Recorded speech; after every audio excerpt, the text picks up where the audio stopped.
Oh my god, I just heard an explosion from California. Okay, that is a weird way to start the first YouTube VOD, but that is literally how it starts, with you saying that. Anyways, welcome, Hell welcome. yeah. I I go believe it on it. worked. I believe we're good. We are here for another session of the I'm the dude who hosts the session of the Today's session is session 84. This number is slightly less boring than 83 because it's not a prime number, but at the same time, actually, now that I think about it, I guess a prime number is more interesting. Whatever, shut up.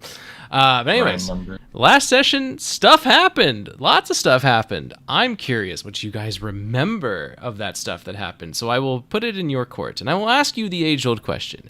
What do you remember last time on Dragon Ball Z? Nothing. The Rouse, sewers. Let's go. Nope. Give me the recap. Fuck. The So party we got went to adjective noun. Perfect, you What want a to do great it? place. Oh, you can do it. Okay. So we got to adjective noun. We started knowing the people there. We got a seat. Got welcomed by some smoke dude, flame dude, that disappeared and appeared in a puff of smoke. We got led to our room, a single room for each party. Got introduced to the main stick of the establishment, which is a massive hole in the middle of the place. And then we got in some conversation, saw some soldiers try to enforce their authority on the tavern patron, certain Winry, but she didn't really seem to care. She shooed them away. Then we talked with her quite at length. She first introduced her own adventuring party. Then we went to her office to explain her basically a lot of the things we know. Then what happened? We got into an agreement with her to basically establish a resistance in Codex with using adjective noun as a sort of base of operation. We got given some of the rooms upstairs to use, and also the main conference room. And what else? We got told that there's a god in the establishment. We scouted around a bit, found a certain Rouse who was pretending to be a bartender. And the Rouse is an anagram for Deus Zura. And he escaped down a sewer hole, a pothole in the ground. And we are about to chase him. Glossed on quite a lot of details, but I think should be sufficient You enough. should do those details. By that I mean I just don't remember them exactly, so all right, that's perfect. why I skipped them. Perfect. Throw in like the quick 30-second little tidbits.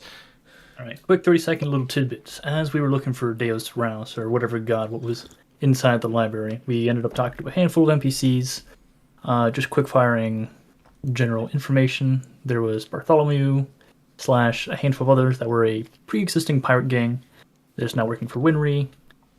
There was the head of the Vintage, the Outsiders Vintage that we had to Vicinage. There was a Empire diplomat that John spoke to and kind of told them that what's her face, the weird looking lady that was sort of working for the doctor got exiled somewhere northwest or something like that. The party also did a speak with Dead with a handful of things, including a dragon skull that was in Winry's All right, the room. dragon head got stolen by the god. Indeed. And we got some information from that. That was Free Zenith, the Eternal Fire. He died due to a disintegration in the war against the Architects and the Promethean Code Rebellion.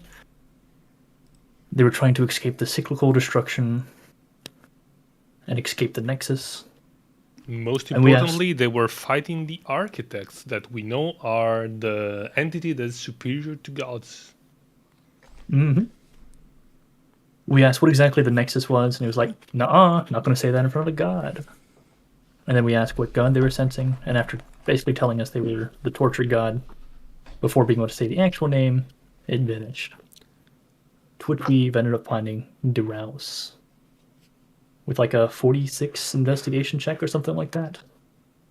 Yeah, with your the 7 investigation keys. check basically completely sidelined the whole, like, you have to find him. You basically rolled so high, I was just like, yeah, no, you know exactly where he went, how he went, etc. And you know that he dropped into a sewer. And pretty quickly, too. Other miscellaneous details. Winry is kind of Bing Shilling / with us on the supporting us with this miniature. What's the best word to say? Codex Rebellion, Codex Resistance Fighting Force, and she offered us a meeting room in addition to several other rooms that we can send our associates to. And what else? What else? I think that covers most of it. I think that covers most of it. I mean, there's still some more there, but you got most of it. All right. Going once, going twice. All right, I think we're good. Rouse. The rouse. The Rose. I just noticed the channel description. All This right. time I'm really gonna do it. No, Shad, you can change your own token. Right-click your token. And at the No, bottom- no matter the image I select, it's still the old image. No. I don't know if it's some cache thing or When you hover over at the bottom medium left, bug. it's your old one. Yeah, it's my new one, but the token Okay, so itself. I know. don't see it Right-click your change. token. I'm bottom. telling you, I still see the old one. Can you delete and put it down, please? Yes, but I want you to. Okay. I know what you're saying. It doesn't work because of some cache thing. Okay, now it's fixed. There we go. What's weird is when I put your token thing, it actually wasn't working. But here we go. Okay, so I am now going to ask you what you guys are going to do. I will give you the DM nudge that time's of the essence. If you're going to probably go in the sewers and you're chasing a guy who's very slippery, you know, might want to be quick. Okay, Lauren is immediately going to say, Ravan, go ahead and scout. We will be behind you, but remember, let us not get caught into fights. It would be pointless to fight here. Right. I send the imp. Wow, the imp. I can let the imp go first, and I'll trail after, like as a shadow. Yep. Let How me double check fast is something. the imp? I don't know. I can turn into. Oh, it's 40 movement speed. Oh, it's 50 movement speed. It can turn into a raven and get a flying speed of 50. So as you guys are So the deciding, sewer's this- right here, correct? I'll move you guys to the map. Yeah. No, Yeah. John will That's throw correct. Barnick at both the imp, or the raven and Ravon. The raven and the raven. The raven and the raven. Okay. The imp- Um, Hold on. Let me double check something. Oh. Okay. Oh, there you go. Where's it?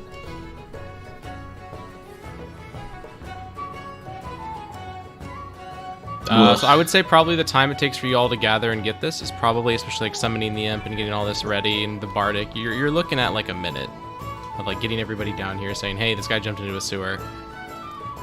A couple people looking over their shoulders at you guys. An adventurer right next to you kind of like turns over in her chair and goes like, what are you guys up to? And then the other person's like, it's the one that you just told him that jumps out of my window. You saw you should do nothing. And she's like, oh, come on. There's a reason they're looking for him. Yeah, an important reason that I cannot tell you, sorry. So I'm gonna use 2 Essence of Shadow dice. Wait, hold on. And Okay, then yeah. John's also going to toss an 8 on Lauren, John, and Ravon for 15 HP. Thank you.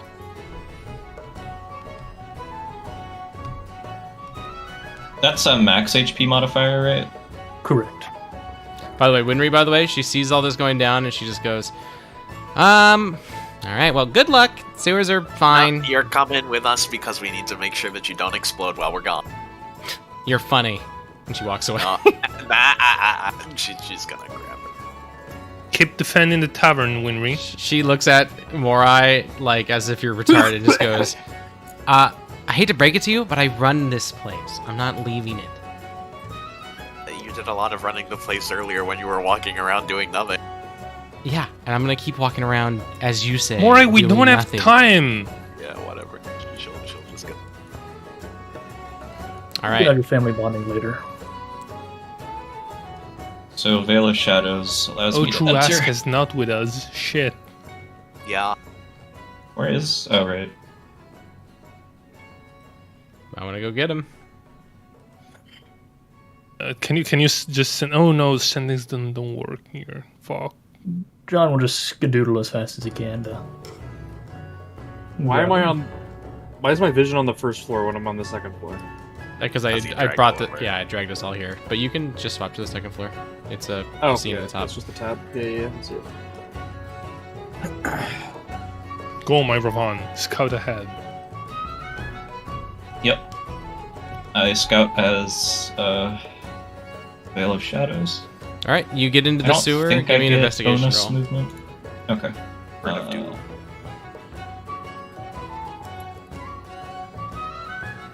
Oh, it does have a perception bonus. The imp should help to get. Oh yeah, the imp will just help instead. I Sure, get advantage. 27. And you have Bardic. If you want to use it, you can save it for later if you need, or if you'd like. A D10. It's D10, right? D10, correct. 30. You catch the faintest signs that somebody has come through the sewer. You see like splashes of water along like a sewer sideway that like clearly like got disturbed. They're like different from the other ones around. You catch faint, like almost like lingering lumina near where these footsteps might have been, that kind of tip you off that they might have gone in that direction. And as you kind of pursue that a bit, you can tell by the stride that they were hauling ass. You don't know how far away they are, but they are in full sprint. And they're probably, presumably, they haven't gotten tired. You'd guess they're still sprinting in some direction. You would feel confident, especially with a 30, that you could keep following them. Like, you have the trail. Okay.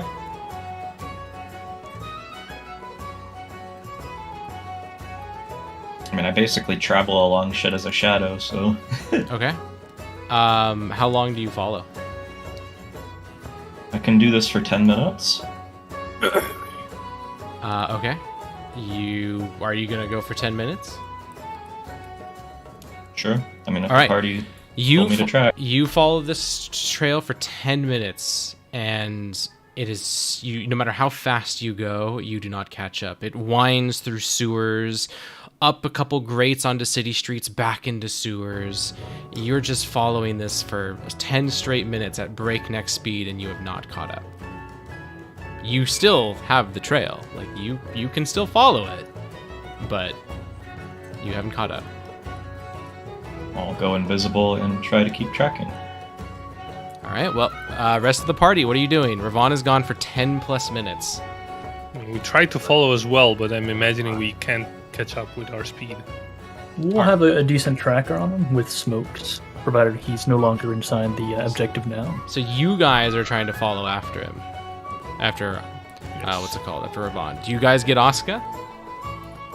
Yes, John will run upstairs first and essentially pop into the room and shout, "Hey, Oscar, we're hot on the trail of a god. Care to join?" He shouts, says the most like calm sentence ever. Gani will is raise there- an eyebrow. Yeah, you need me? Oh, you're welcome to join. God, wait, does that mean no? Because I don't want to fuck with a god if I don't have to. I mean, we might need the extra assistance, especially if you can go fast. I can jog. Oh, welcome aboard.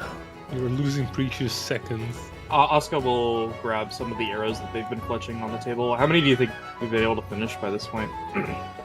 It's probably been about like half an hour. I forget. We came up with the rate. I'm gonna say you're probably making like one every like 2 minutes, maybe, because you're pretty good at this, and you already have the materials probably. So it's probably 15, 20 more arrows. You can just add 20 more. You probably also repaired a few that you had that just like you just had to like get back in shape.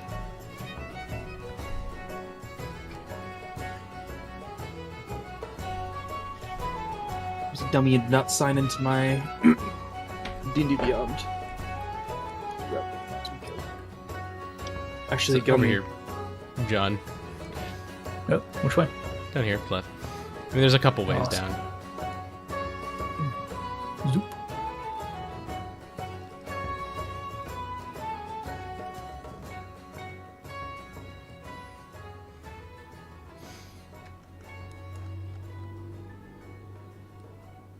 As you guys do make your way down, I would say it probably takes an extra 2-3 minutes to go get Asuka and bring him down, because the place is big, the place is crowded. Conversation to get him here and Ghani was probably like, 20-30 seconds. Alright.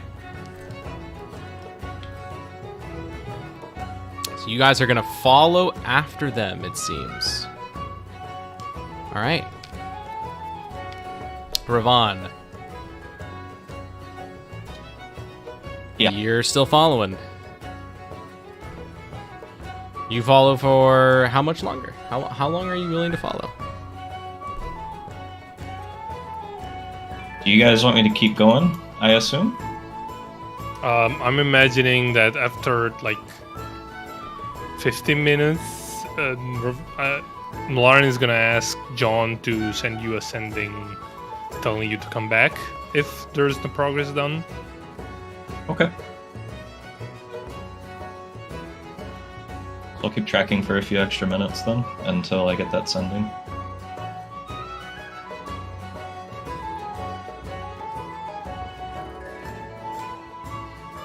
Sorry, if you said something to me, I had a phone call. What was that? I said I will keep tracking for a few minutes until I get that sending from them. Okay, yeah, you keep following, and give me another investigation roll.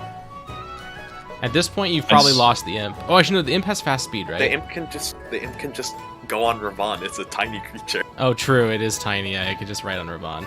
Although Ravon's been a shadow, but it still is fast. It has 100 speed. What? Another 27 limit. 27. You have I'm gonna say you have no idea how this person's moving this quickly, but the signs you're picking up. Also, give me a survival roll too. I just realized survival might be more applicable here. L. 15. So with a 27, you can continue to follow the trail. You're confident. Not only that, but you're learning how this person's subtle movements. You feel like there's no way they're gonna ditch you. If anything, you notice that there are many times they might have tried to ditch you, but you've learned their tricks, so you're fine. You're able to follow them. With a 15, as far as you can tell, it seems that you're keeping pace. Like, it doesn't seem like he's getting farther from you, but it doesn't seem, you're not sure if you're getting closer.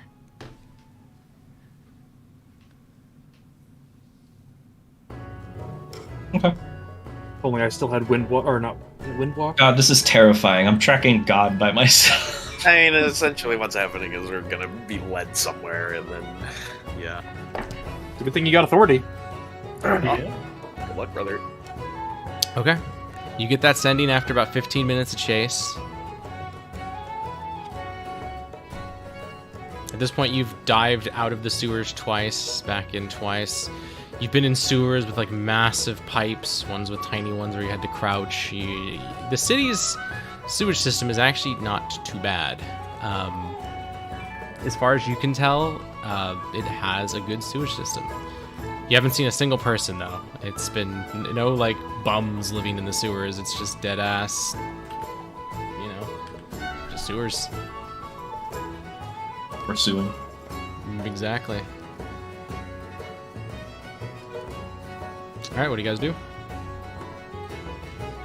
If we were to follow Ravon, I guess we don't have to really follow in the sewers. We can track him from above the sewers and have a better path. Yeah, but does he respond to the sending?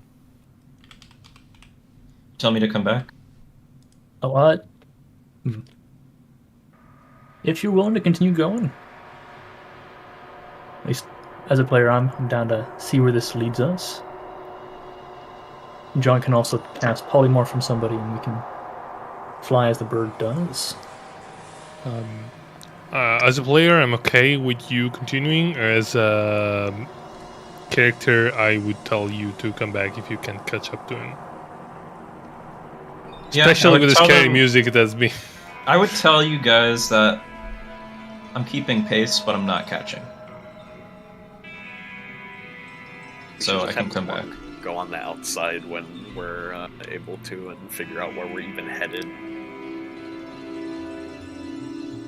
Unfortunately, Ravon doesn't know the city, so every time he's popping his head up, he doesn't know where he is. Oh yeah, I know, but I meant once we get the opportunity to get out again, because you Mhm. said there are multiple opportunities to get out. Someone who does. Oh, that actually is a good point. Yeah. What I was gonna say was I need one of you guys to roll either survival or investigation. One of you guys. Only one of you gets On to it. roll this. Myron with help. And then I'll toss a bardic on you. Good thing I have help. Because smoke helps you. 32 32? plus have a smoke bardic if you plus a want it? bardic Yeah, So okay, that's so a the only D8, reason... D10. So, plus guidance. Ravon is tracking this person. He's diving through all sorts of stuff. Smoke points you in a direction. That doesn't help that much, actually. In fact, I would say smoke, all it's doing is confirming you're kind of going the right way. In the end, how the sewers form and are, labyrinthine, they don't actually get... We don't get mileage out of smoke. So I just realized I had to have you do this investigation because this is Malarin's interpretation of where smoke is pointing to try and track Ravon. It's a 44. Yeah, you're able to more or less follow the same trail that It's a Ravon calcium is. pit.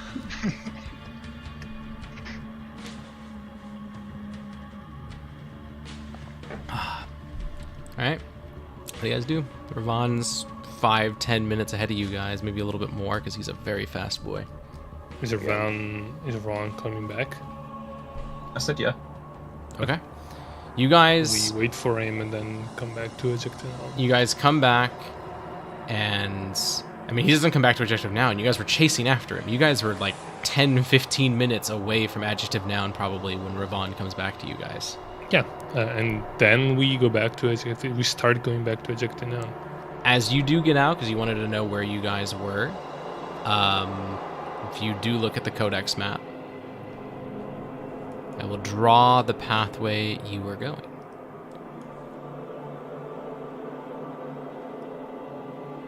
This is the wrong drawing tool. Hold up, this drawing tool sucks. It's not the direction you were going, by the way. That's just because the drawing tool was having a freaking schizophrenic break.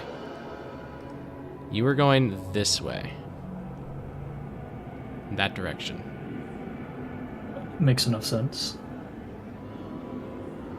Makes sense.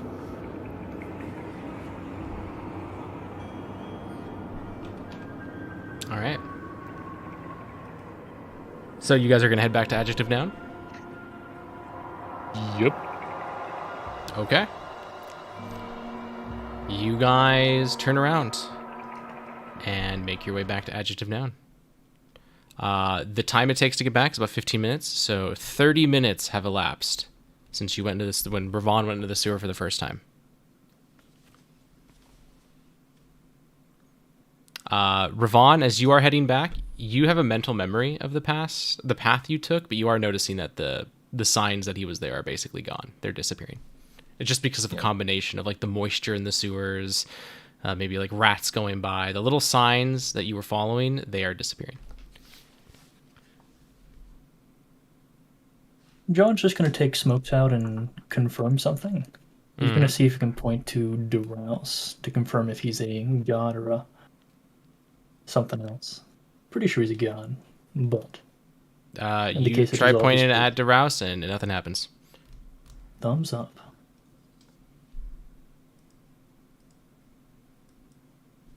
It's weird that he's been escaping on foot instead of just disappearing. Maybe he's trying to not use any of his godly powers, considering that a meeting of gods is is happening. We were told. Why am I being moved? I'm moving you guys because you guys will Okay. be outside the sewers when you're getting back to the tavern. Maybe. Well, we were told that a god meeting is happening in town, so maybe that is why we had to be careful. And we would probably enter from the main entrance. With all the people standing out there? I don't know about Sure, that we, one. we can do that. No, I'm gonna do that on purpose. Hey guys, how's it going? They stare at you very angrily. Well, some of them do. Most of them don't care. Because there's clearly a border that they're not supposed to cross, and you guys are still within it. If you want to go back in through there, Gani, I wouldn't blame you. But Nah, it's fine. She just kind of looks away as she walks in. Ravon has his hands in his pockets. All right, Winry thing was a bust. We weren't able to catch up. Can you ping again? She does a ping and goes, yeah, there's still a god here. What? But it was supposed to be it. Either I don't know what to invisible? tell you, but no. Any way we can identify it more clearly? Not really, no. Fuck. Well, I don't think Iris is a god, do we? Perhaps we can just invite her outside the premises for, like, a cup of coffee and you ping again. That could work. We could try that. I mean, it's 8 yeah, p.m. sure. Like, Try doing that. close early. Did you just say the tavern should close early? I mean, yeah, it gets rid of the god. You say that, and she just chuckles and goes, we don't close. Wonderful. Anyways, go get your friend and have them leave. I'll check one more time when you do. Anyway, God of not or not, I don't think we have we have much more to discuss at this point. We'll talk maybe later, but for now, I just wanted to go back to my room and Do you- maybe have a conversation with Could you with listen? you guys. Do me a favor. Can you just, Yeah. I don't know, go find out what the heck somebody was doing serving drinks in my business without me knowing? I mean, I don't know. He was probably a god or the envoy of some god. Great. That's fantastic. Well, I'm going to continue doing what I was doing, which was making sure nobody's freaking out that a homeless-looking person broke out through the bathroom.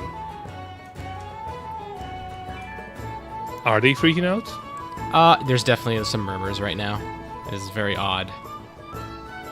You guys caused a little bit of a Can't- commotion. It can't be the weirdest thing that has happened in this tavern. Come on. No, it's not the weirdest thing happening in this tavern, but there's weird things happening in the city all over, and anyone who knows anything knows that. For God's sakes, look outside. There's literally lines of the freaking shield court waiting to arrest you guys. Yeah, what's up with that? Uh, They don't know we are. They don't know we're well, here. they're not trying to get you specifically, but they're trying to get a lot of people in here. And I don't know if they're looking for you, but they're looking for someone. I'm taking a guess they do want somebody in your group. I mean, I don't know who you've talked to, but maybe they've caught wind that Equinox is here. That's a pretty big player. They might want to catch that person, that group, and talk to them. When we were walking by previously, did the guards look like they were looking at one member of the party in particular, a bit more than the rest? Well, what's your passive perception? Not too high, like just 12. You don't know. I mean, you kind of get the feel that they were mostly looking at all you guys. Could I tell? What's your passive Um, perception? 19. You notice a lot at Gani, but you don't know if that's because she's weird. She is a very short, white-haired, very pale-skinned woman with like a glowing eye. Maybe they Do were you trying to think make they'll- sure she wouldn't kill them. Do you think they will leave? Will they leave? Of course, eventually. Were they going to stay until the end of the universe? When will they leave? I don't know. Tomorrow? In an hour? 5 minutes? It could be anything. We should give them some raw potatoes to eat, but don't clean them. I like the cut of your jib. Let's, Hey! She shouts, and this bartender looks over. 12 russets. Don't clean or cook them.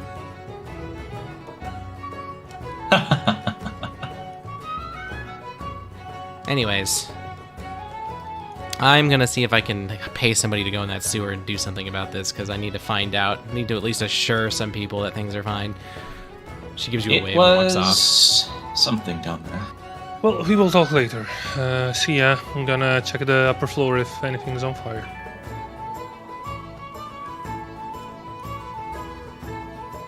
Guess it's just you and me, Gani.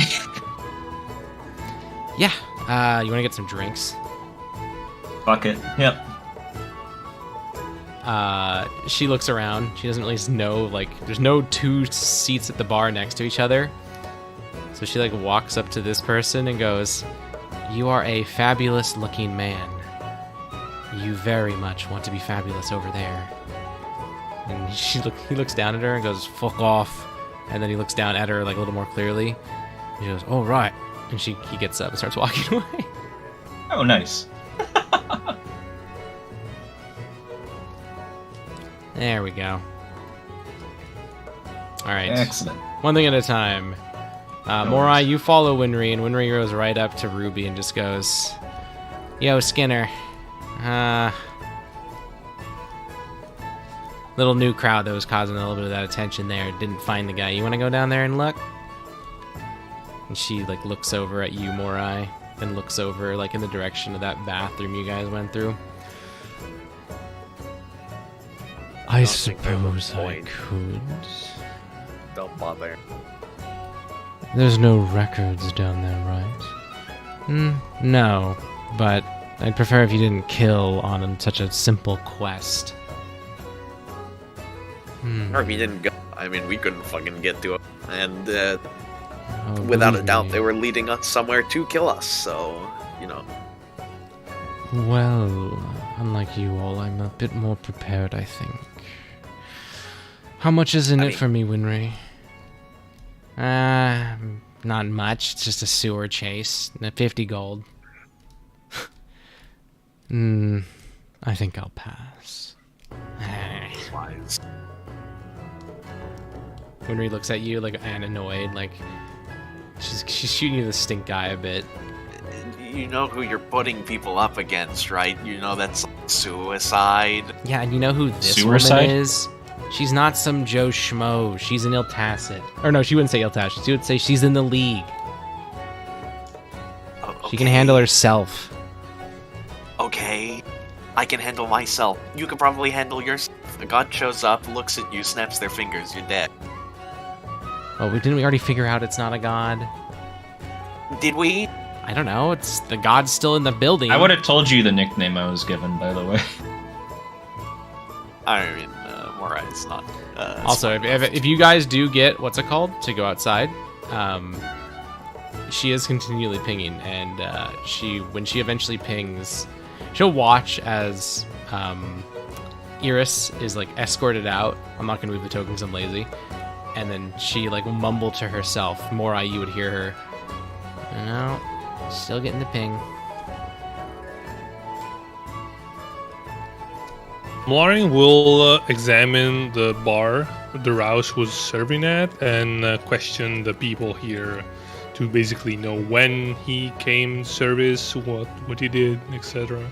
We'll get to that in a second. But yeah, everyone resighs and looks at Ruby and goes, "All right, well, if you change your mind, is there anything you do, Morai?" She looks like she's going to walk to random adventurers and offer them the job. You should pick that assassin in the corner up there. I mean, Morai's just gonna, like, you know, walk around convincing her to not do that. She's going to literally come up to you and just be like, "I've been in the business a long time. I'm not asking somebody to go do something stupid. I can see the writing on the wall." You're asking them to go do something stupid. She stares at you annoyed. Very annoyed. Also, what do you stand to gain by sending people into the sewers looking for something that our private investigator couldn't find? Your The private tracks are investigator already clearly is the tracks are already incompetent. It's gone. just a guy who walked into a sewer. He's very much not incompetent. In fact, I was kind of watching it. She puts a hand on your shoulder. Listen, I'm not saying he's literally incompetent, but there's always a bigger fish. And I'm not and the asking biggest you to fish kill is the somebody. god who can turn around and say bye-bye to anyone you send down. You're just sending people to their death. The Iltacit or the League or what, Assassin or what, Private Investigator or what. We're All doing right, it because we fine. have to. She walks off over here. She taps on Reuven's shoulder. Reuven looks up. Yeah. This one here thinks God went in the sewer. Can you go find God? I can. Yeah, if there's really a God in our sewer, this is kind of your territory, is it not? Reuven thinks for a moment. Reminder, he's like the steward of this vicinage. I suppose. Also, you do have to keep in mind that no regular guy is going to outrun our private investigator in a sewer. Winry turns around and goes, "This isn't a regular guy. Look at him. He's no regular guy." No. I'm talking about Duraus. Duraus is not going to, if he's Oh, I see. regular, outrun Ravon. Sure. Look, I like to shit talk him a lot, but he's competent enough. Winry looks over back at Reuven. Thank you. All right. Well, you heard the little lady. She thinks that things are going to be rough. Reuven shrugs. He gets up. Dura. I'm not much of an investigator, but I'm fast. He walks off. Okay, well, if we don't see him, I'm just going to assume, worst come to worst. Yeah, and can you stop making my life harder now? Thanks. I'm making your life harder by trying to make life easier for other people. What else are we gonna gain by sending people down into the sewers? We already went down. 5 different people, 6 people. That was one party. That's one person. Yeah, and Reuven's pretty dang good at what he does usually. And so are we. I don't understand why you're questioning our competence. Unless you're a god. She pinches the bridge of her nose. If we weren't supposedly related, I'd hit you. You could go ahead and see how it turns out.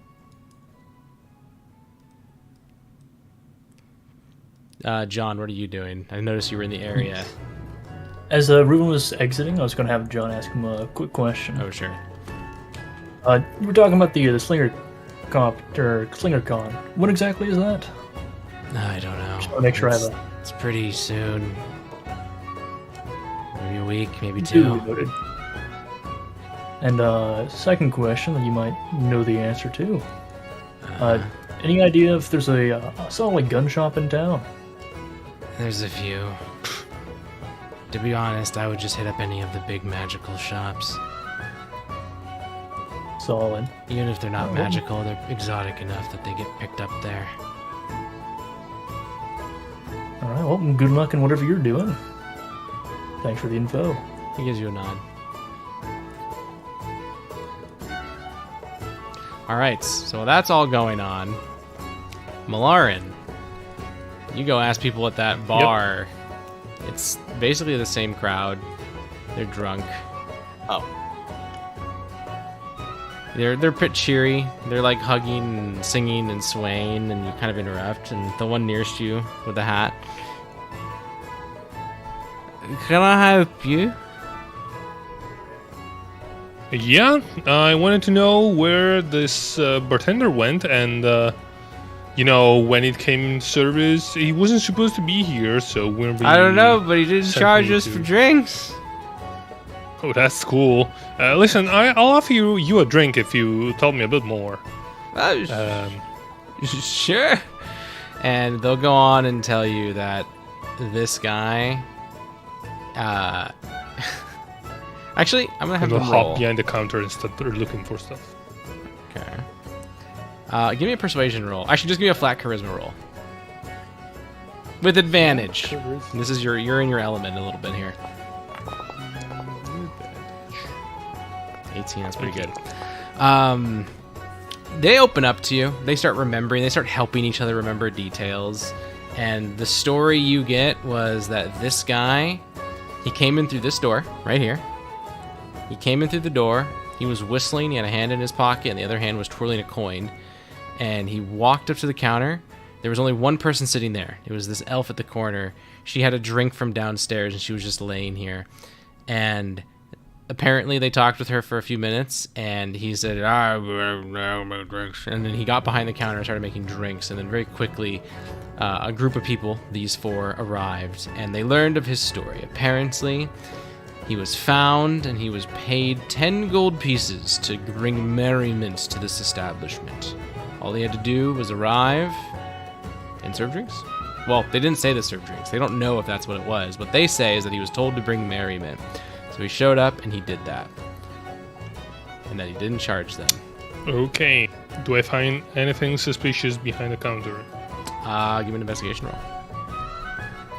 Do you really have to make me roll investigation knowing full well that our roll will be high? I mean, you've rolled under a 5, like a nat 5, 3 times in a row. It's a 19. I know it's a 19. I'm just saying, there's a difference between a 19 and like a 30. Yeah, do I find anything? With a 19, yeah, you do find some stuff. You find drawers that have been sifted through. You find what looks to be like a small safe that was forced open with like what you'd imagine to be like a crowbar, and it is empty. It looks like this place has been robbed. Other than that, there is that trap nothing door. of note. There's that trap door under the carpet, but you already knew about that. There's an actual trapdoor. Okay. Yeah, and the trapdoor is weird because it leads down to basically like above an area that like it's awkward. It's as if the building got renovated, but they didn't get rid of the trapdoor. Okay. Well, I'll get a mug of ale for each one of these people from the barrels here, and then I will thank them and take my leave. Okay. And I was wondering, nobody went upstairs yet, right? What do you mean upstairs? Like There's to a the third floor. You were told that it's just like hotel rooms, like just residence. Yeah, but I'm gonna go give it a look. Out of character, I don't have a battle map for that, but it is your okay.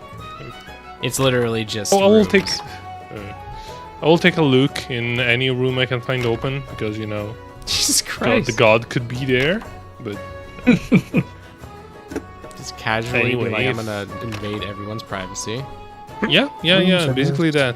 All right, we'll come back to you in a second. What is this? Oscar, you had your little 30-minute excursion in the sewers, but then you came back. Is there something when you're doing your comeback, or you're just making more arrows? I'm sitting down with Maxwell and Yang and just making more arrows, chatting. He was very happy that you came back. He was a little worried because like that was sudden. Grian is sat and laid down on a bed. He's not asleep though. Call is also resting on a bed. Iris Vane has been not playing cards, but like she's been fiddling with them. And you can tell after about 10 minutes what she's been doing is she's been trying to look for signs that she's holding like a different card because she's blind. And she starts to notice that like the suits on them, etc., and the numbers, they do have little hints to them. And she'll ask you occasionally like, is this a heart? That's good. I am able to understand it. Max is otherwise just we're making arrows. He makes them a lot slower than you, but he is learning. I don't think we ever asked your story, Iris. If you'd be willing to share. I don't mind sharing it, though it is long and it is a bit windy. We've got a bit of time. Asuka looks around. Like nothing happening. Well, I had hailed from the Empire. I traveled all the way up and down it. I've also been to the Federation. Obviously, I have been to Dominion. But I would say most of my best journeys were in the Nephesis, as well as the Exiles. You might meet people there that knowed me. I was not always blind. Long ago, I was made blind. It was not very nice, but I've adapted. Other than that, I was an adventurer. My party fell. Died in the expanse. And then I got another party. They did not die. We accomplished our mission. And then we retired. But I kept wandering the world. And then I was kidnapped. I became a slave for a while. And then they took my eyes. And that was about 30 years ago. Sounds like you've been through a lot. I have, if you'll pardon the humor, seen many things.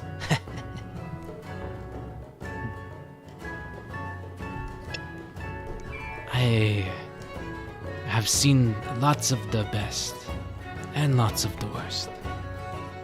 I try pretty hard to keep an open mind. But I do want to see how low people can go. Am I really wandering this world? A world that can't be saved? I don't know. Meeting all of you has been fascinating. It seems you're all doing something very important. With gods, with end of the world, with weird monsters that I think if I could see, they would scare me. But at my age, you don't get scared much. I'm just waiting for the end. Not that I want it to happen sooner, but if it happens, it happens.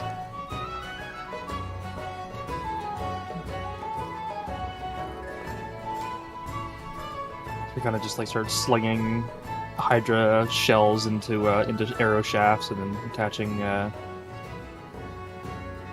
feathers as he's just listening intently, kind of just like digesting what she said. She can pick up that you're paying attention, and she'll continue, and she'll tell you a story about how once her party was in the Exiles, and literally a rock they were on that was like in the sky started breaking, and they had to jump from rock to climb onto a one that was still floating, and then the last guy cinematically had to grab somebody's hand that was like leaning over and barely saved them. And she'll tell a story about an elemental in the Exiles that literally like imploded itself into a giant bolt of lightning, destroying it and also making a giant crater, and how like one of her party members lost a hand because of it, and then they had to go on a quest to find somebody who could regenerate it. She just tells you all these little stories that aren't the same kind of stories as your party, but they're very reminiscent. They're an adventurer's tale. She doesn't tell you the party name, and she doesn't tell you any of the people, but you get an image of what kind of party it was. They were very off the cuff. They didn't have a main quest. They did things by the seat of their pants, and sometimes it was chaotic, sometimes it was calm, sometimes they were just moseying around the desert looking for trouble. And then she'll talk you a very, very little about the party from the Nephesis. It's as if she tries to avoid that one in particular. But after maybe like 10, 15 minutes, 20 minutes of talking, you can tell her voice is getting a little tired, and she'll go, "So what about you?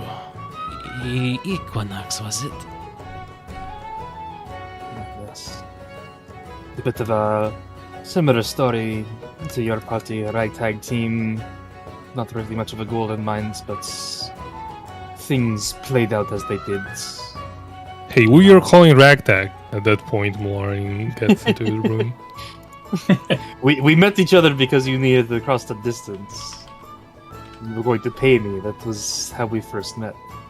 Oh, that's I true. called that I never did, right? I don't think you did, no. He fishes 10 gold coins from his bag and gives them to Asuka. Thank you for your services. Holy shit. You're free, Asuka. You collected the debt and you can leave. He just gets Okay. up and he's like, "I'm done. See you, Max. See you, Max."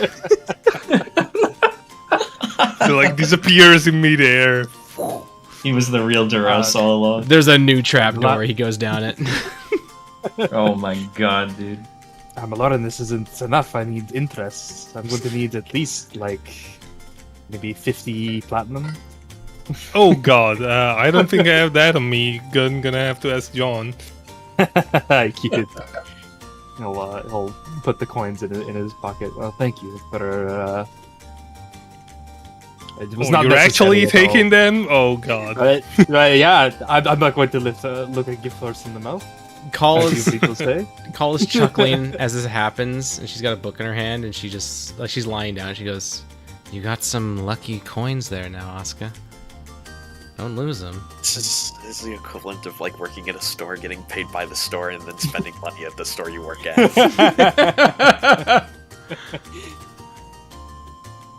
No, this is being the owner of the store and then spending store at your own spending money at your own store. Anyway, All I right, only well, broke 500 gold because of that. all right. Well, all of that is happening downstairs. Gani and Ravon. The bartender comes up to you guys. He looks right. He's giving a stink eye to Gani. Not a big fan of those who use magic to make people leave a good seat. Gani like whistles and looks away. What can I get you?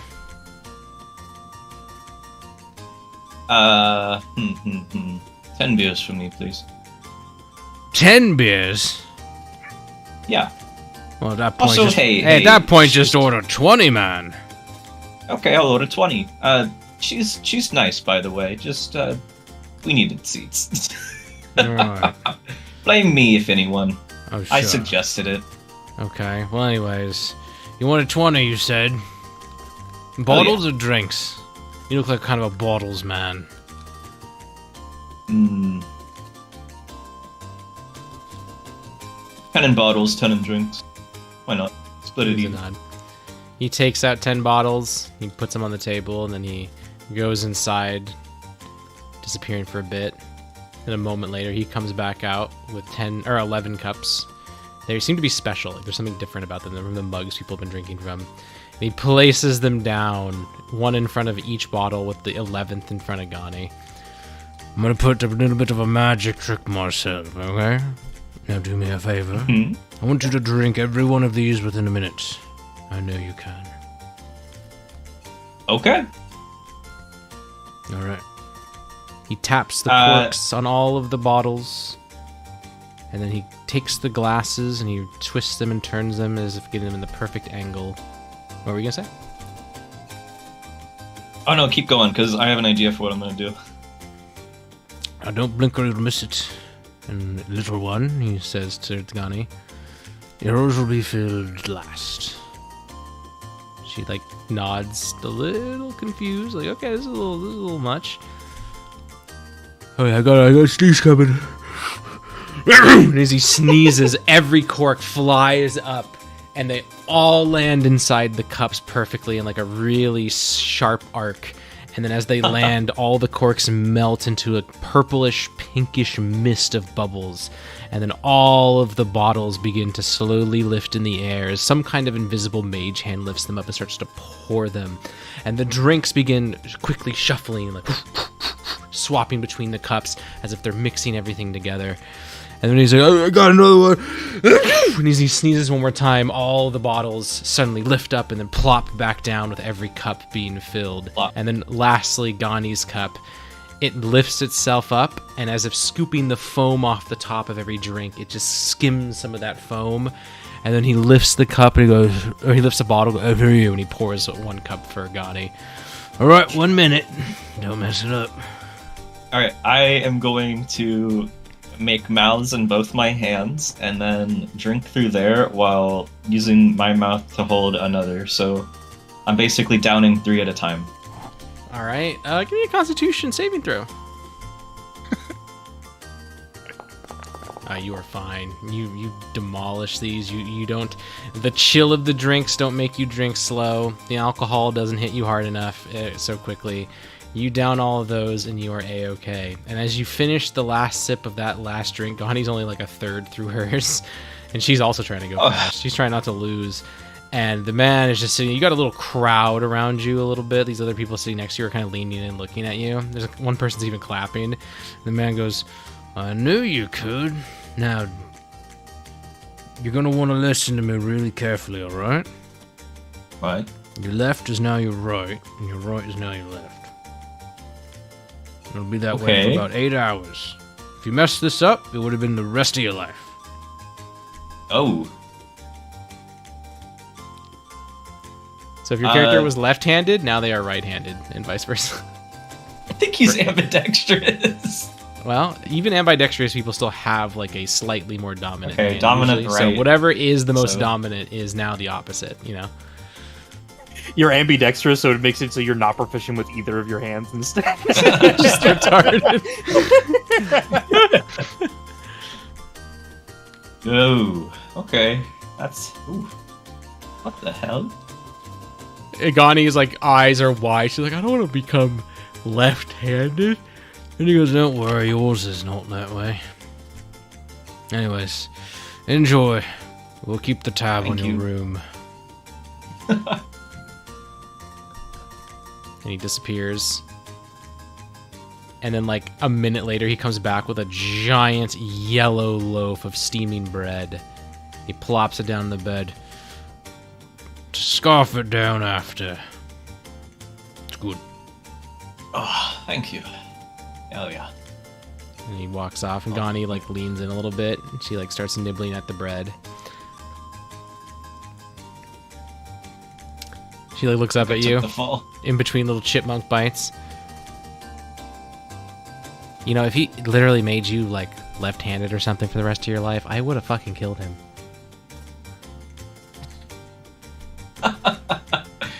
It's okay. I think I could deal with it. But thank goodness it didn't happen, and I'll probably just end up sleeping it off. I use both my hands. I anyways. guess you did come from the Union. They don't really. I guess that makes sense that you don't care that much about that. Yeah. Plus, with all the work I did with my parents, didn't really matter that much which hands I use, so either or, either or. Yeah, they standardize equipment in the Empire. So, and since they have like an actual draft that you can't really dodge in most cities, if you're left-handed, better start learning or you're gonna get the shit jobs and have a shit life. That's rough. Yeah. It's a good thing the Union isn't as stupid, I suppose. Well, at least they don't kill them. Yeah. But still, if you're gonna be a grunt, they want you to be a cheap grunt. And be one hell of a grunt. Well, they would make you a grunt. What would they make me? Knowing you, you'd probably get abducted into, I don't know. I could easily see Stygia trying to pick you up and turn you into an assassin. Oof. Well, I figure once I retire, after all is said and done, I'd rather be a PI than an assassin. Yeah, I think that's... Although I could certainly do it best. too. I don't think you have what it takes to be an assassin, but you definitely have what it takes to murder people. Much to Mora's chagrin, yes. Yeah. It is what it is. Yeah, we just gotta do what we gotta do. But Yeah, I don't think she's ever going to forgive me for what I've done, but for what it's worth, I'm trying not to kill people anymore. hey, we're in not quite the same boat, but she watched me murder a lot of people, so she's not at all too happy with me either. She shrugs. Remember there was this time I was sneaking down a hallway because I watched, it's like this little tavern that had been invaded, and I slunk behind someone and all the party saw was a knife coming through the back of their face. Quite an interesting thing for them to see. And then I got yelled at because I killed someone that was murdering a couple. I'm not too worried about it though. She's staring at you, her eyes a little wide. Then they kind of like lax a bit and they squint somewhat. You guys really did come from totally different universes. Yeah, in a way, but you know I was actually a merchant before all this. Okay. Yeah, merchant my ass. You were probably torturing squirrels or something and just itching to get into a battle when you were like a little wee boy. No, I mean, does fishing count as torturing animals? Maybe to the Alliance, but who fucking cares about them? Not me. But no, I never tortured animals. I quite like them. Can't say they always liked me though. She scoffs at that and then takes another sip of her drink. While that's going on, Morai, Winry over here, is looking around. And this is time's a little back and forth. You guys just sent off Reuben. You're kind of glued to me. Is there something you want or need? Just double checking. Like, do I have something on my face? Is it because of the family thing? Did you want to learn about your? I only know the lineage of the Forgers back like 300 years, so I don't really have much more for you there. It's a little bit of everything. I'll just be around, personal bodyguard. There's a god in the room. I appreciate it. She's gonna roll her own insight. She did not roll very well. So, by the way, I don't know if you've seen the messages sent in chat. I did not. I'm asking Carl to go tell the others to go back to the room when they're done with their things. And Gotcha. more, I sent the imp with the guy who just left. Okay. Yeah. You don't get messages though until he comes back, right? It's within 100 feet. Yeah, but I also know if it dies. Yeah. All right. Do you know if it gets hurt? Up to you. Gotcha. Well, I'll take your bodyguardship then, I guess. Just don't make it look like I need protection. I don't. I mean, like 4 everybody feet tall. does, but you know what I mean. Images, Morai, images. Yeah, and your image is better if you have a bodyguard. You look cooler, more intimidating. Okay, but you look more like my sister or something. Well, then it's just a familial thing, and it's not a problem. Yeah, but no... I don't have a... It's about the implication. Okay, whatever. And she starts to walk. And you'll follow her, and she goes around and she talks to patrons. She's scouting. You can tell, though, you're perceptive enough, I would say. It's not like it's a high bar. That she's not just making small talk and making sure patrons are happy. She's making notes. And not even necessarily notes in the sense that, like, oh, there's currently a fucking weird guy who broke in and left. This seems to be something that she might just always do. She wants to keep tabs of her patrons, etc. She seems pretty vigilant in making sure that this is an establishment that she knows what's happening in. So, and if anything, you get the sense that it's probably very surprising to her that somebody snuck in and then snuck out successfully. That seems to be something that she would not let happen.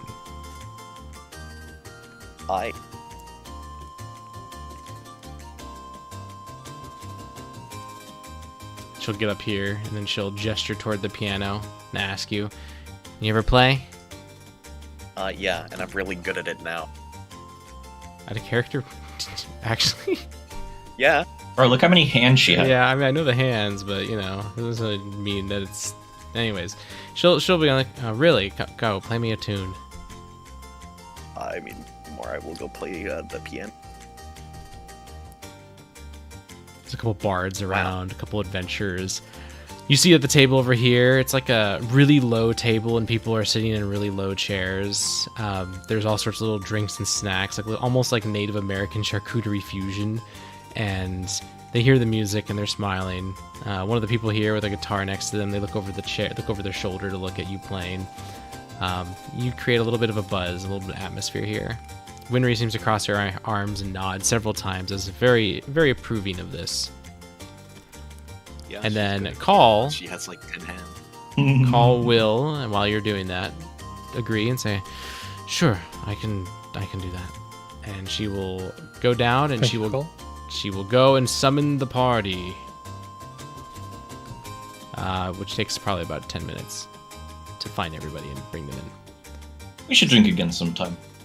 When Call does arrive with you, Morai and Winry, Winry will go, "Okay, well, I'm going to go and do my absolute best to find somebody to get my fucking skull back."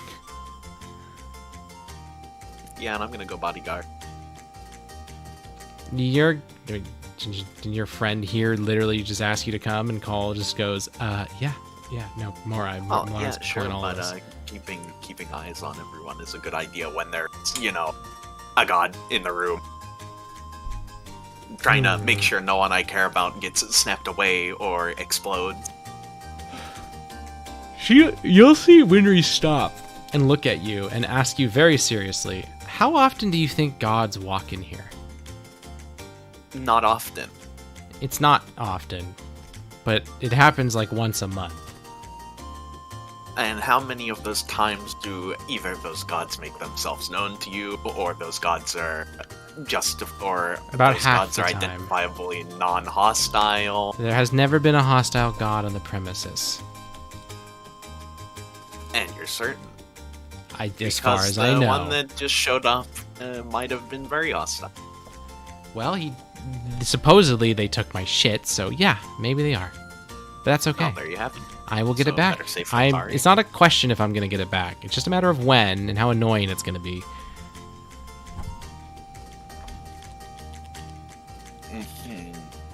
My Anyways. directive doesn't really change. All right, Morai, do you follow Call back upstairs? No, she follows Winry. Oh my god. Okay.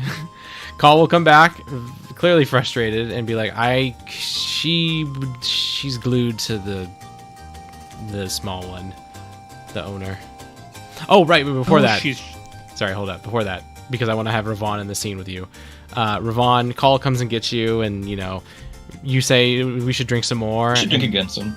Gani is just like, yeah, everyone treats me like a kid. I'm not a kid. I like alcohol. I'm not just saying that so that I appear more adult-like, but I do like a good drink. I also like alcohol. They have amazing toxins that are implemented from all sorts of places in the desert that they put in the drinks in the Empire, and the fact that they don't exist here always irk me, but this place is not too bad. It's got some interesting things. You should have seen that weird thermometer thing I got earlier. I immediately got sloshed. That is weird. It was, I don't even know how concentrated it was. It had to have been higher than 100%, for fuck's sake. That's physically impossible, but you know what? I know. Nice. Anyways, let's go. Let's not leave Call hanging, as she says this, when she's gonna go get Morai. So that the timeline is that Ravon and Gani are in the room with Malaran when Malaran does the talkie. The talkie. The talkie. Here you go, Kaz.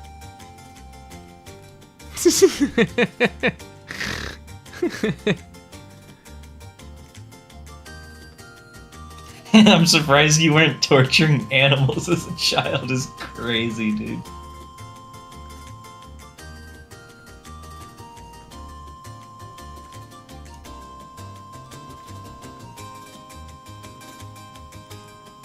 Oh, yeah. Right. Oh wait, I'm the one that has the room key, so...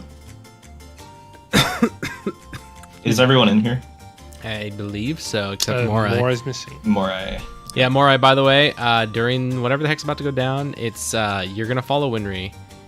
And she is going to who would she go to? Let me think about this.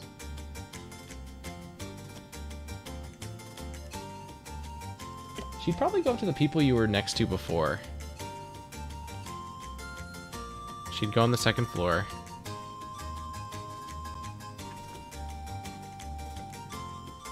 and she would go over to Bartholomew, Mary, and Francis.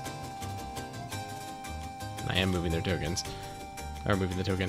And she will basically go, hey, whole shindig might be on pause, or at the very least I've got a job for you after that. And then she'll explain without spoiling what the hell the dragon head is.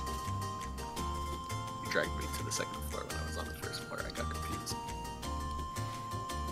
Alright, so while that's happening, you guys are in the room. What do you guys do? Gani immediately finds a bed and plops down. And as Ravon and Gani enter the room, Lauren stands up. Well, so Mora is still following Winry around, huh? Call shrugs. Yep. I tried telling her that she wanted her, but she did not listen. Yeah, I would have preferred if she was here. I have a request to make for Equinox, and she's part of Equinox, so would be best if she was here. I don't know. I'm gonna go fetch real quick, or I don't know, Ravon. She usually listens to you, right, John? Wait, are you asking if Mora usually listens? Yeah, to I'm me? asking if Mora usually listens to you, and the implication is that you go fetch her, or John. I mean, I could, sure. Do you want me to get both of them? Who, Winry? Yeah. Best Both of luck the if you get Morais. both of them. Yeah, the two Morais. Morai. No, More I only Morai. need Winry for. I only need Morai for now. Damn, I'm getting them confused already. Oh no. Ravon will go look for Morai. I'm not gonna move my token. Unless you Sure. want me to. We'll have John join you for emotional support. Morai, I was just hoping. My parents are kind of homeless.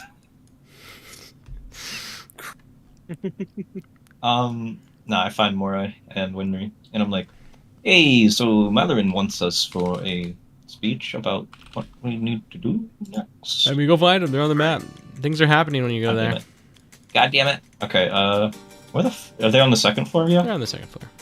You see them when you walk out. They're top middle. They're speaking with Bartholomew, Francis, and Mary. Speaking of which, while you guys are approaching, Winry is like, so basically, I had a thing, and we found a god is in the building, and my shit disappeared because reasons I can't tell you. But I'm going to be talking with the Stave Court. I will have some people helping me there. Don't worry, people who are still good.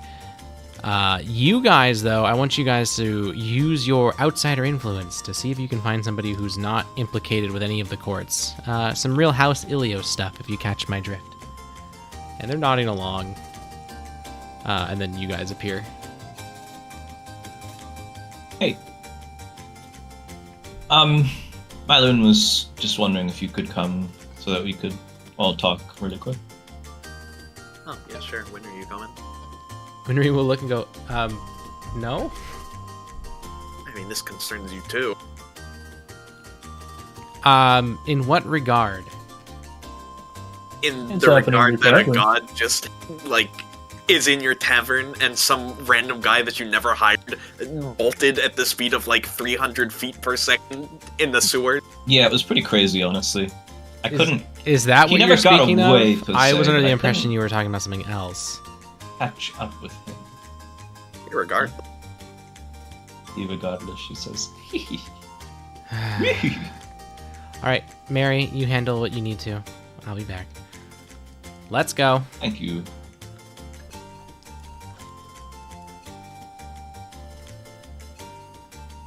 Yeah, welcome to Equinox. Ravon typically handles the onboarding stuff now that Nasir's no longer here. Oh. Cute. I'm not joining your little club, but I appreciate it.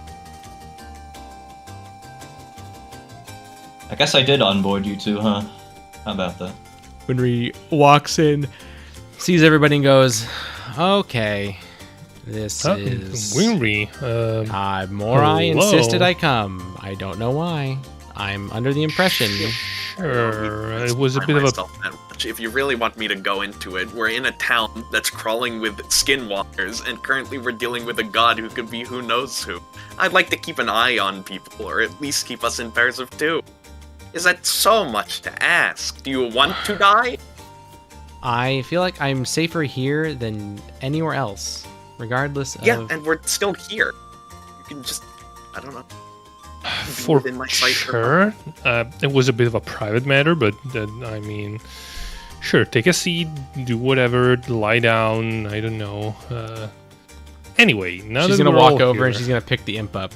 She's gonna sit down and put the imp on her lap. The imp is not here. There's literally an imp in the room. The imp isn't. Oh, right, because it's remember? following. Yeah, you're right. So she just I sits just down. have like 5 imp tokens on the map. Jesus Christ. She'll sit down. So, when we, as a context, we got a True Resurrection scroll in Moros. And I now have a request for Equinox. I know it's an important resource for us and we shouldn't use it lightly, but listen to my reasoning. So, if we use it to resurrect my father, I believe that we could get a real edge. So think about it. He was captured, he was kept in prison for, we think, about a month. So he will have gathered a lot of information. And if we resurrect him now, he would be able to tell us who captured him, where he was taken, a lot of very important knowledge. I'm pretty sure he was also involved in the beginning of this proto-insurrection, the proto-rebellion that we have on hand. So I think that using the True Resurrection Scroll on him right now would be a very helpful thing for our cause. My way, this fucking sucks. What? Sorry, Moray, I didn't get you. It's not in character. Okay. So what do you guys think? I mean, I don't know if there's any guarantee that that would bring him specifically back, because we don't know how these things deal with their Lumina and everything. Well, he was marked as dead in the registry. I'm imagining his Lumina, his solipsis is gone, so I would think that the True Resurrection Scroll would just create a new body for him. That would also cause a lot of chaos for our enemy, you know. We would be creating a double of a double, if you get what I mean. We could sow a lot of chaos like that. Oscar's just staring at Bora. God's doing the same. Yeah, in terms of this double of a double thing, I imagine additional magics can do that. Like you can pop a Similac. Is that something John would know? I need all 3 of you to make wisdom checks. If you laugh, you go to hell. Either your choice of a wisdom check or a deception check. And do wisdom. You laugh, you go to hell. And by you 3, you mean Oscar, John, and Moray? Yeah, yes. Those that know. I'm sorry, everyone. I just want you guys to know I love you.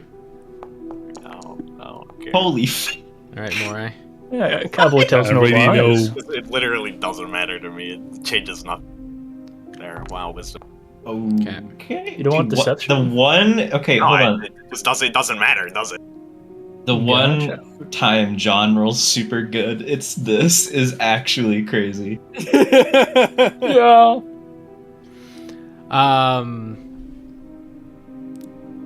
I would say Oscar, you notice Iris is kind of like cocking their head in your direction and Morai's direction.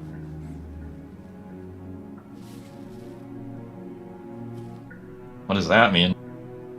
I would say Oscar notices because Oscar's right there. Ravon, I would say you're not noticing just because it's subtle, but Oscar's also spent a lot of time with Iris and kind of like, you know, like literally like almost like an hour, right? Yeah. So, just Talk about like out of character, not in character. My bad. So...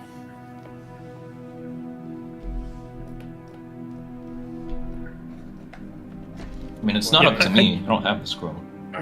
I get you guys are reluctant, but imagine the potential there. We could find out another of their hideouts, free more prisoners. Maybe they have other prisons where they kept people to then turn. My father would definitely know where the place he was kept at was.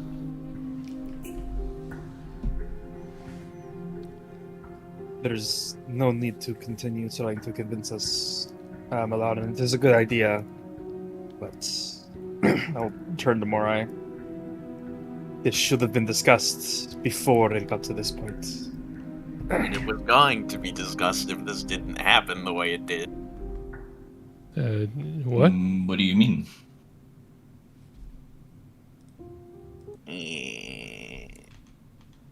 Searching for a better time and everything. Hard to find the word. Searching for the right time has made this so it has to come out at the worst time, unfortunately. What are you guys talking about? Is the scroll gone? Morai. Oh God! Did we lose it in the jailbreak? Did they take it when we got knocked unconscious? Ron, you didn't have it in your portable hole. Oh no, I didn't keep it with me. I stole it You from didn't Morai. keep it with you? Oh fuck! It was stolen. Morai has to tell you, me and John made the promise. Yeah. I used the scroll to revive White. You what? That was funny. What? Does it sound like I'm joking? Does it sound like I would have gone through that entire little conversation beforehand if I wasn't joking? Oscar is staring at you, Malar, with like a very solemn expression. Ravon just has like a hand covering his mouth as he's like looking at the people around the room like, what the fuck? Lauren's like, he has this frozen half smile, like he was laughing at as if it was some kind of joke, and then it slowly disappears from his face, and he's just staring. At the end, he's just staring with a blank expression. Gani is face palming. Call is like not computing. Like, what the fuck? Why? What? How are we still alive? Because I use my words. Something I wish I could do more often, but in fairness, it's not always available. Getting to it after the fact was quite nice, though. So I stole this scroll for you, right? And you used it to resurrect a man that we spent how long trying to kill? A day. Oh, Morai, you motherfucker. But what the fuck? Okay, but why not telling us? Because I was afraid you'd react in an absolutely abysmally horrible way, like you have shown in the future, like you had shown during the time loop at the moment that I had done that. Or close to the moment. Huh?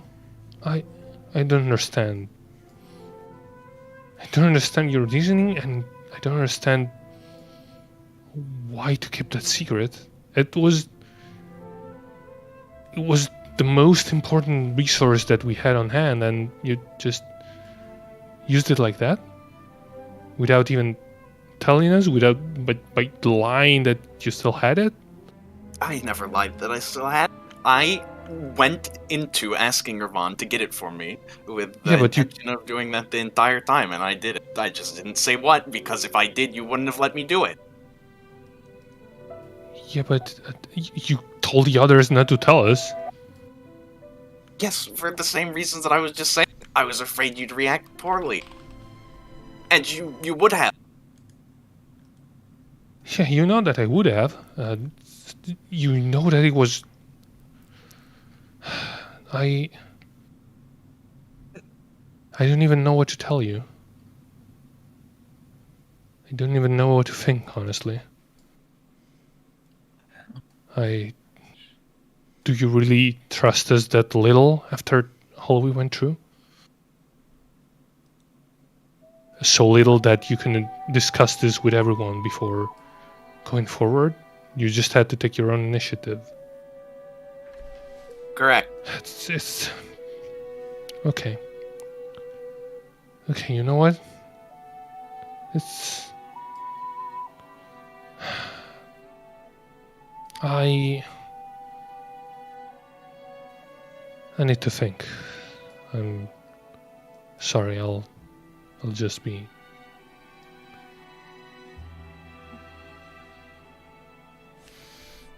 Gani jumps out of the bed and runs to the door. I guess I should. Where I would have. Oh, okay. If you're going with it, that's fine. You can come with. Gani will try to catch up to No. Malaran and just say, Oh, he's just standing out the door. He's not even moving. Gani will come up here and just go,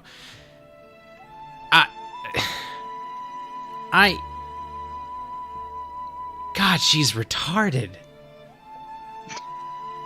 But she sees at Ravon. Ravon, you're better at words, and she grabs your arm and throws you closer to Malaran. Ugh. I don't know why it would have happened either. I don't know what to say. I mean, I didn't literally tank the Moros economy, but there was a lot of danger I put myself in, and we don't know the reason why yet. I mean, it couldn't get worse, could it? Ravon, We're alive. That means something. Ravon, we are in mortal danger every day. What if tomorrow you die and get destroyed? A god snaps you out of existence. Well, I guess I'm That fucking thing- dead. Then. That thing was, for us, was for Equinox to use, but it's not even that. I'm sure that she had a reason, but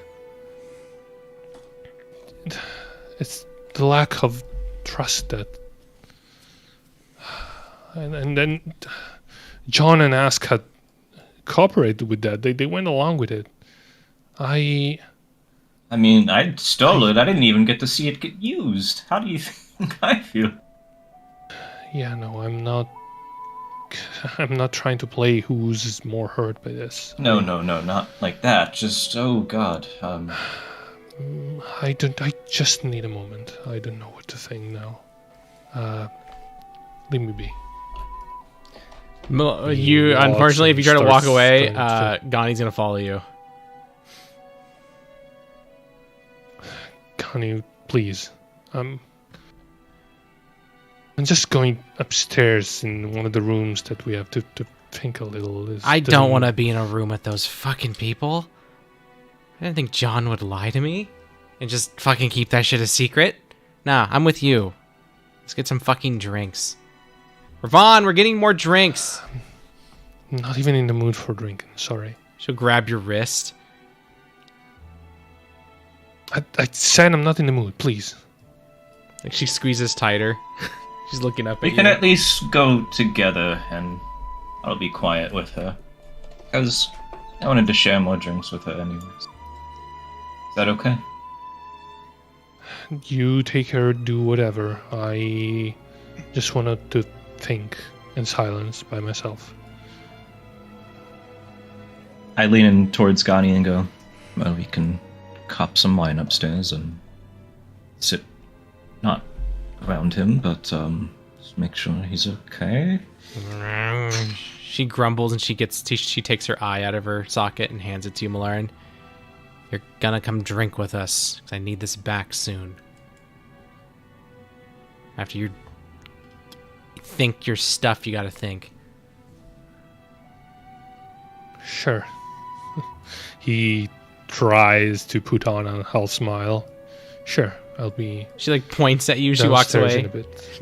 And don't fucking forget, I need that eye back. Okay, Thank you, Danny. Thank you. it's up here, by the way. Thank you, right? When you get to this part of the stairs, by the way, Ravon, Mhm. Gani like crouches down onto the ground, practically like clutching her elbows. She seems very stressed about what just happened, like more than you realize. Like something about this in particular really got to her. While that's all going down, inside the room, I'll Call put a has hand on been her shoulder. laying down reading during most of that. Well, she was paying attention to Malaran. She puts her book on her lap, or on her belly, basically. She's looking at the rest of the room, still kind of stunned and quiet. Spain shakes her head once or twice. Winry sighs, looks over at Asuka. So, did I bet on a losing horse here? No. What do you mean? I think I just saw some of your friends just vanish on you. They didn't look very happy. It's not the first time it's happened. It's not gonna be the last. I don't think our bond is so weak that this would separate us, but it will take some time to heal. Well said. And this city's crumbling now. That's all she says. She walks towards the door and she walks out.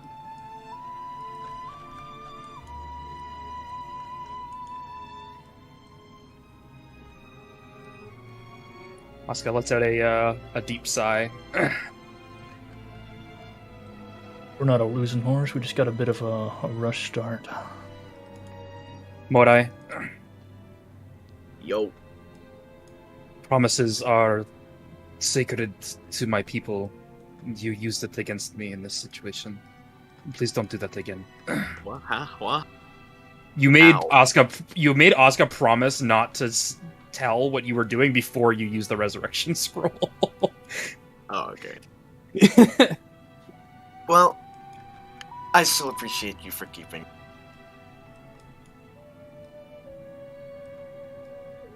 Asuka kind of like looks down at the pile of arrows in front of him. More I would have gone after Winry, by the way. She still stands by what she was saying earlier. I mean, that time where you talked, she's already gone. I mean, she's somewhere in the establishment, but...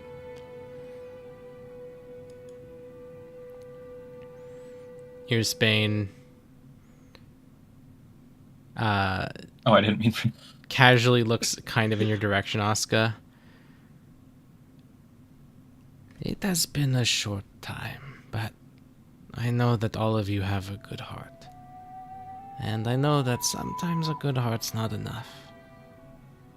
But I hope for you it is. It's kind of funny.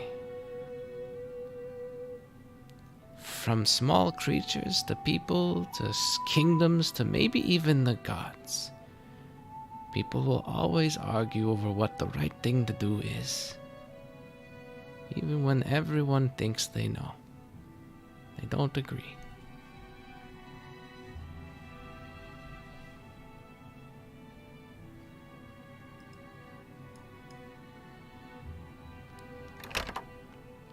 I have almost figured out all the cards. Do you want to play a game with me? She says towards Max and Asuka. Yeah, I think that would be good. Asuka will start like collecting all of the arrows that him and Max have made. Asuka was using the Hydra scales to make these arrows. He's gonna give some of them to Max so that he can actually do like magic damage. Ooh, nice. How many are you giving to him? I'll give him. Well, how many more have we been able to make over this period? Do you think?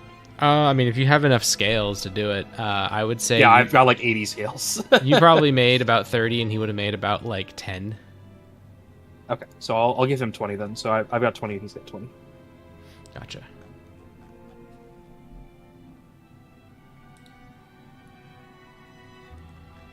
Well, I got 20 more.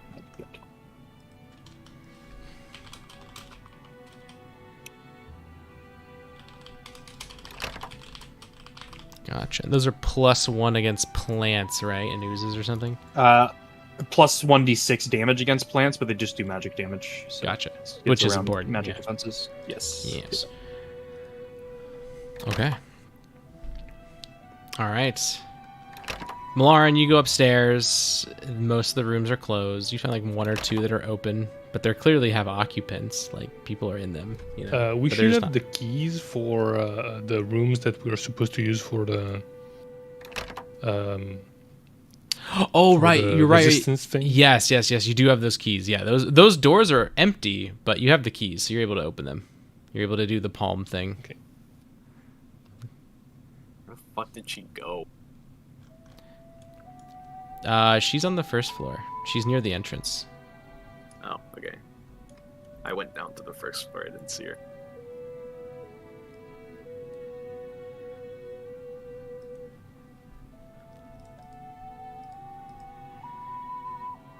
All right. Is there anything you're doing up there, Milan, or just kind of No, I- chilling? Can't select my token. Nope. Chilling is a strong word, but it's just lying on an empty bed and Where did thinking. you? Oh, there we go. I got it. Gotcha. John, what are you up to? I think after a couple of minutes, John will try to trail Malaran and go upstairs. If Smokes works here, I'll have a decent idea on where exactly he is. And Malaran will hear a knock at the door.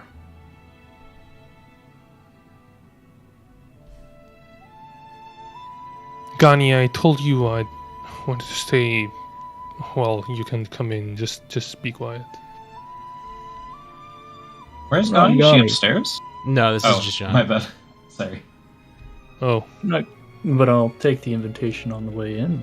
He'll Okay. open the door and sit on one of the nearby beds. I guess first things first, a apology of sorts. I don't particularly like lying, and I made a promise to keep a secret and trying to follow my ideals. Kind of put both me, you, and the rest of the party in a pretty peculiar spot. I'll monitor when I follow those. I was thinking that at the very least, that's you feel that the tone that Mulan is talking in is half like there's a little animosity there, but it's mostly just sad and melancholic. At least nobody died after you used the scroll.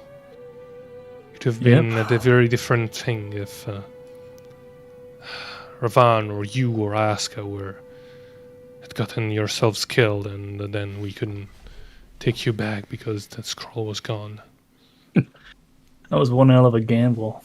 Green guy even said that was our final loop. Glad we won that one. Yeah, Final loop it after was a this time. gamble. And gambling with the lives of your friend is something I would never do, honestly. Isn't that what we do every day? Trying to find more information to go after our goals, stop this entire world-ending thing. But to do so, we have to put ourselves in precarious spots. Vaughn was chasing after a god earlier, and that definitely isn't a safe spot to be in. We're still gambling with our lives here. One thing is yourself pushing to the limit to reach your objective, and another is possibly throwing the lives of the ones you care for to, I don't know, to gamble for some more things. I don't know what the point of that even was. You were throwing away something that is not even yours. What if I die tomorrow? What if I walked out there and then a god struck me down, vaporized me? How would you react with that? Knowing that you could have saved me, but you cannot. I'd assure you I'd do everything in my power to undo that. There's... And everything in your power would probably be not enough. You could You say know that, full yeah. well that we're playing with fire here. Mm-hmm. But I can't do I even guarantee do- what I can do is enough, but all I can guarantee is I will sure as hell try. But the thing is, John, what do I even do here? What was...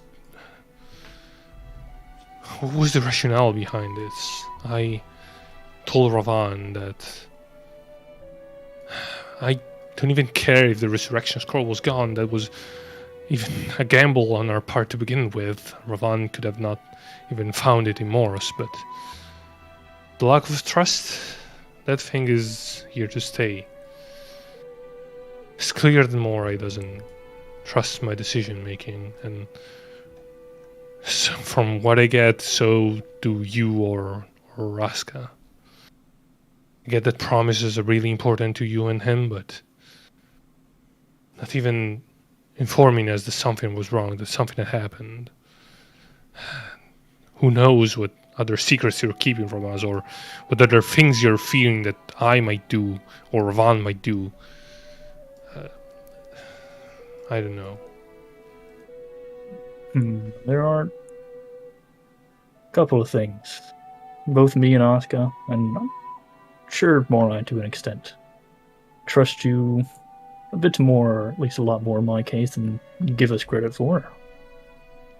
Now, if you tell me to do something that is quite outrageous, I'd think about it for a half second before probably barreling to my death if you required it.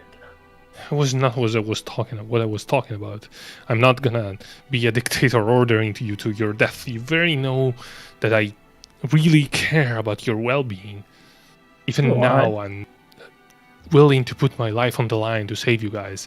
I did so many times during that fucking time loop thing. We died together tens of times, hundreds of times almost, and this is not enough to prove that I'm trustworthy, that I'm okay to lead this group forward, that I'm good, that it's good to tell me things before you throw away what could have been a saving card that could have changed the future completely. Is that not enough? Apparently not. It's hard. It's hard. I'm trying to Yeah, it respect is both hard. your wishes, my wishes, and the wishes of Morai. Ah, damn, they don't line up entirely. Well, I don't know what I should do. What do you think I should do, John? You're the smooth talker. You're the one that never hesitates.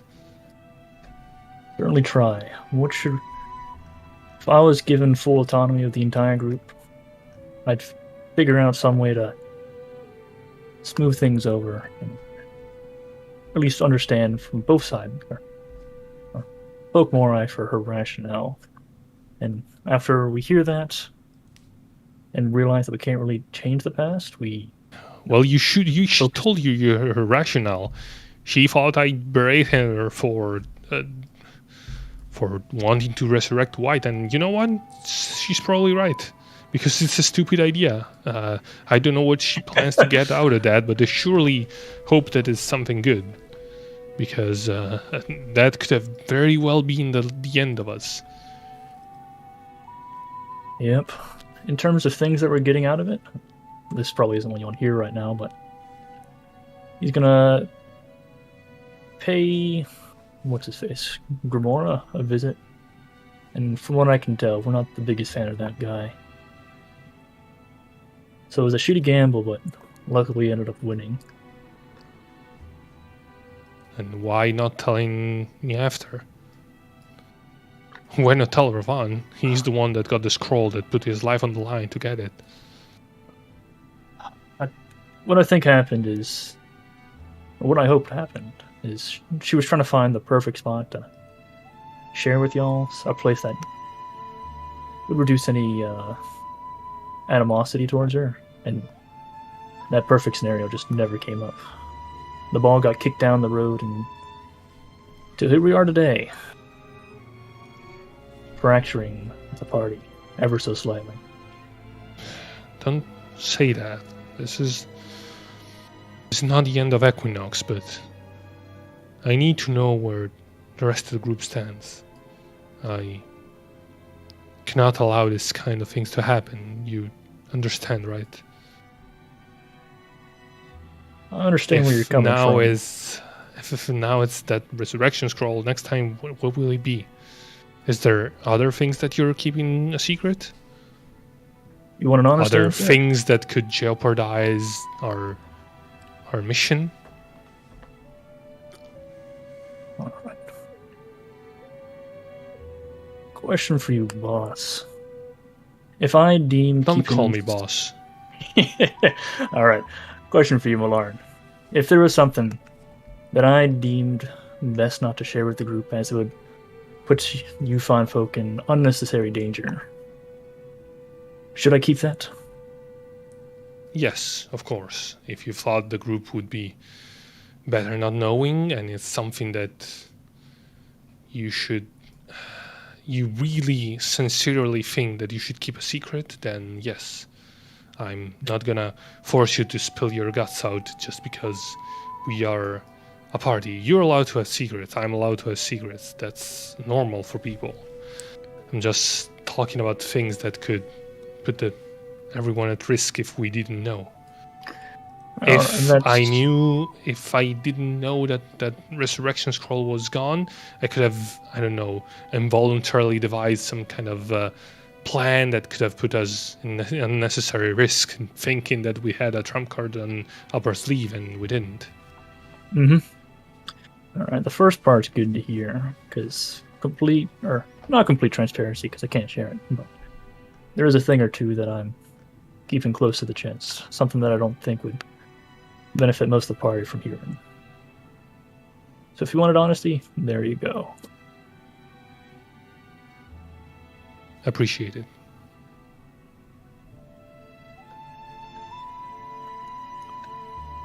And In terms of this true resurrection scroll, we found that in Moros.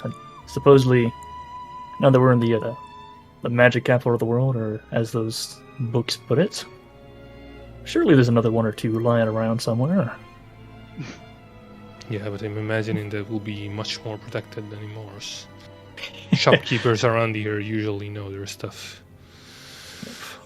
Well, I hope you're right, because, I just realized my father died possibly forever. With a lot of finagling, I bet me, Vaughn, and Moran could become some notorious merchants, flip a measly sum of a couple billion, and buy you that scroll. Granted, we probably need time for that. Time we probably don't have. Yep. We don't even know when this god meeting's going to be happening. We're just aiming in the dark right now. We will get, you know what? We will get there when we get there. It's, I don't know. It hurts my head to even think about what I will do going forward. But until the problems with Codex are fixed, at least we don't have to think about that, right? We have a lot of other things to consider. With Concord, with Crossroads and the meetings of gods and this resistance and the skinwalkers. We have our hands full, right? Who cares about the future of my family, right? I'd say it's as important as a lot of the things you just mentioned. It is. Keeping you and the rest of the folks in good very spirits. well know that it isn't. Certainly weighing on you. And I need a functioning Malaran. A lot of things weighed on me, John. A lot of things have been waiting on me since we were in Zwiza, but that's just how it is, right? That's the way of the adventure. That's the way of Equinox. You just let matters shrug away and you fight for the greater good, right? That's what being a hero is. Isn't that what Sherry told us last time? John kind of sits up from the bed and leans fucking forward. hate all of this. Yep, you can fucking say that again. And in terms of all that shit weighing on you, one, you are not alone. You are more than welcome to dump whatever traumas you get on me. And probably Ravon and Oscar too, and bet more I would be even willing to lend you half an ear. So starting there, Yeah, what's weighing not on really. Well, not really keen to talking with Mora at the moment. She was inconsiderate, to say the least, and thinking that she'll just get her way scot-free. I don't know. I don't really want to hold anything against her, but she did betray my trust, and I don't know what you even think about the matter and think about her at the moment or when she did the thing, but she did held that very important truth from me and Ravan and the rest of the group, so I don't know what to do with that. And second thing is, well, I just wanted to see my father again. I thought I got away, and now it's gone. See, we weren't in the best terms, so to speak. Mm-hmm. I was a disappointment to him, to put it lightly. I ran away from Codex. I became an independent researcher, which is, like I told you last time, it's a bit of a laughing stock position. It's usually the failures that undertake that kind of work. I escaped from the planned marriage that he had arranged for me. I just left to find my own way, and when I sent a letter from Swiza, you weren't with us, but I sent a few letters to Codex to inform them where I was, and then a group of druids tried to get into Codex when they started locking everything down, and they reported back that my father had received the letter, and he was proud of me when he started to realize what we were doing here. And he was captured, and I never got the chance to talk to him ever. I wanted to tell him, hey, your son has accomplished things with his own means. He didn't have to resort to the Ullamore name or money or fame. He just became important on his own. He just managed to get power on his own, and now I can stand on my own two legs and be proud of what I did. And I never got to talk to him about that. He died thinking I was just a failure, and it hurts. Well, you said you got a letter back from saying he was proud. Did I misunderstand, or?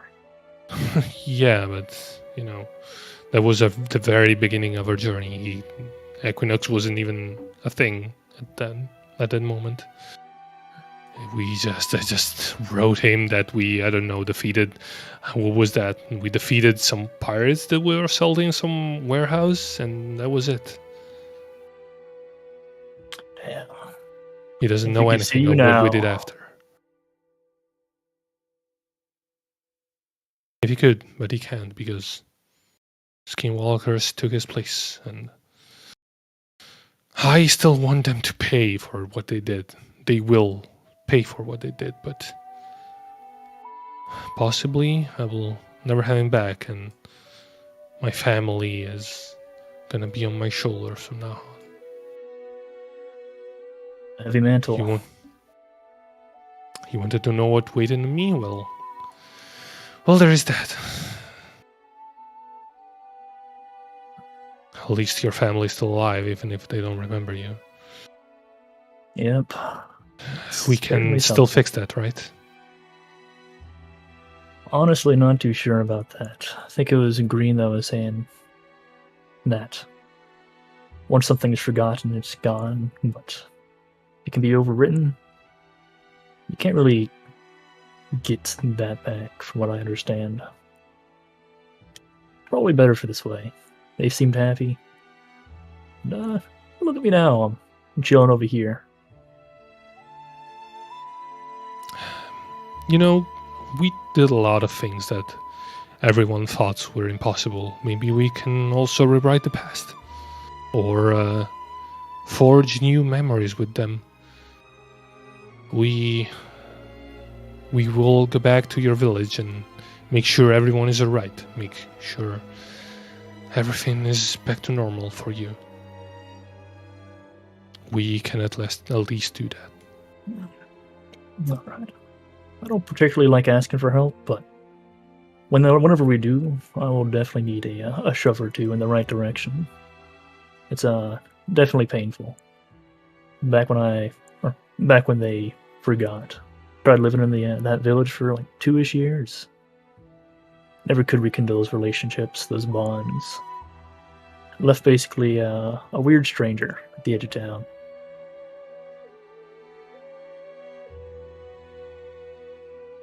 Well, I can say I can't even imagine your situation. Must have been really weird.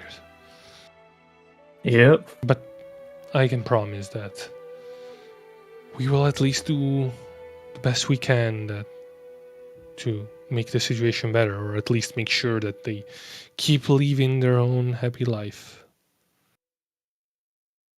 Yep. If they could just live a normal life, that is, I think, more than enough for me.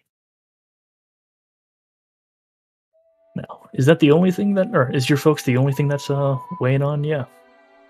Nothing else?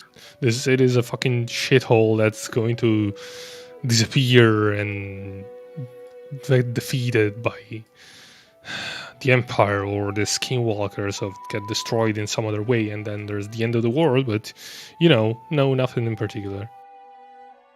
Okay.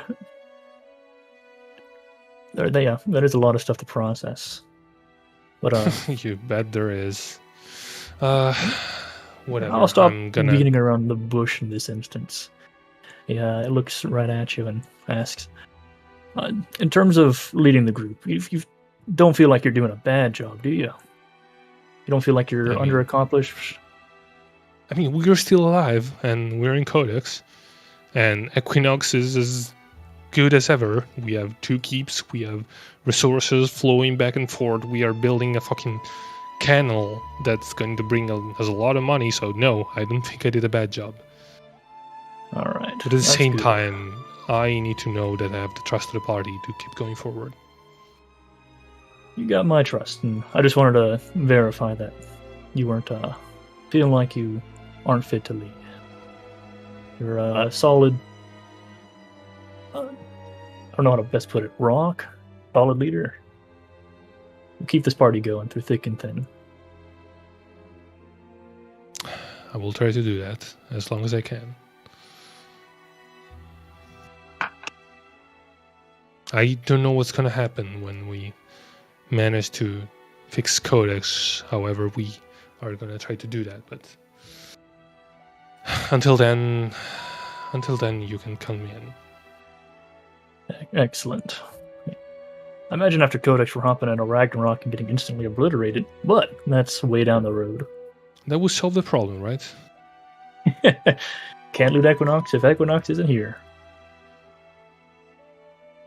Luckily, Equinox is more than just you, me, and the others. There's plenty of people up north that are waiting for a return, right? Yep.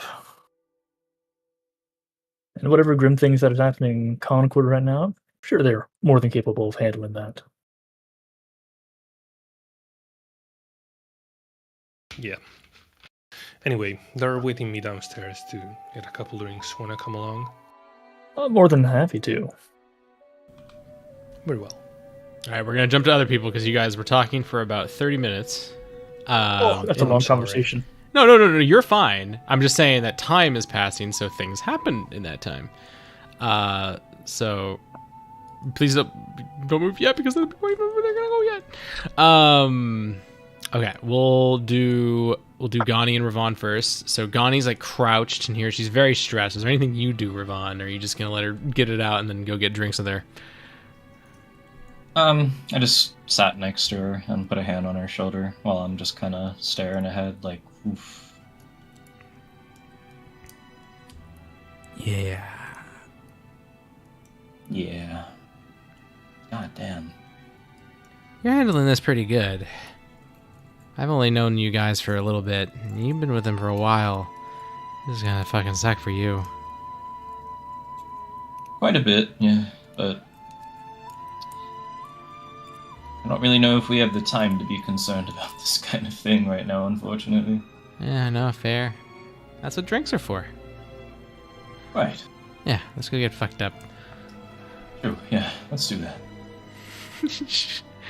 As she stands back up and collects herself, she like takes a deep breath and is like, all right. Now, your dumbass doesn't get drunk for shit, so I say the 10-1 ratio is pretty good. You're gonna drink 10 times more than me. So that's fair. Fair enough.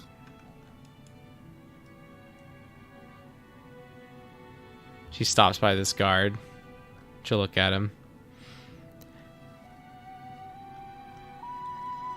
The Winry, The guard goes, yeah.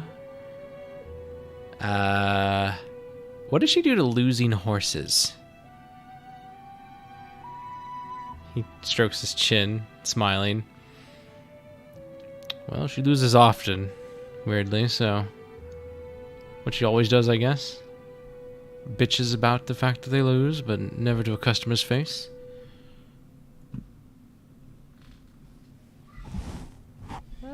Alright. Let's go, Ravon. That's more hopeful than... Maybe. She'll get out and be like, hey, our 2 seats are still there. How about that? And she'll take a seat, and the bartender will come by. Oh, I didn't expect to see you both back. Now, Oh, you know how it is. I'm assuming you want something just as spectacular.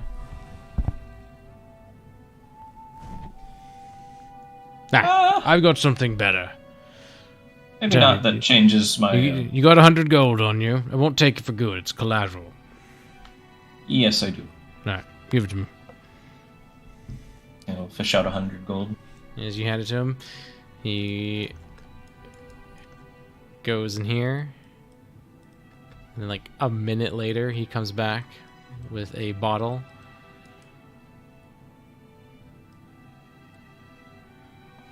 Alright, it's unmarked. Don't try losing it. Don't break it. It's still glass. Still can be broken. But this specific glass has a very specific name.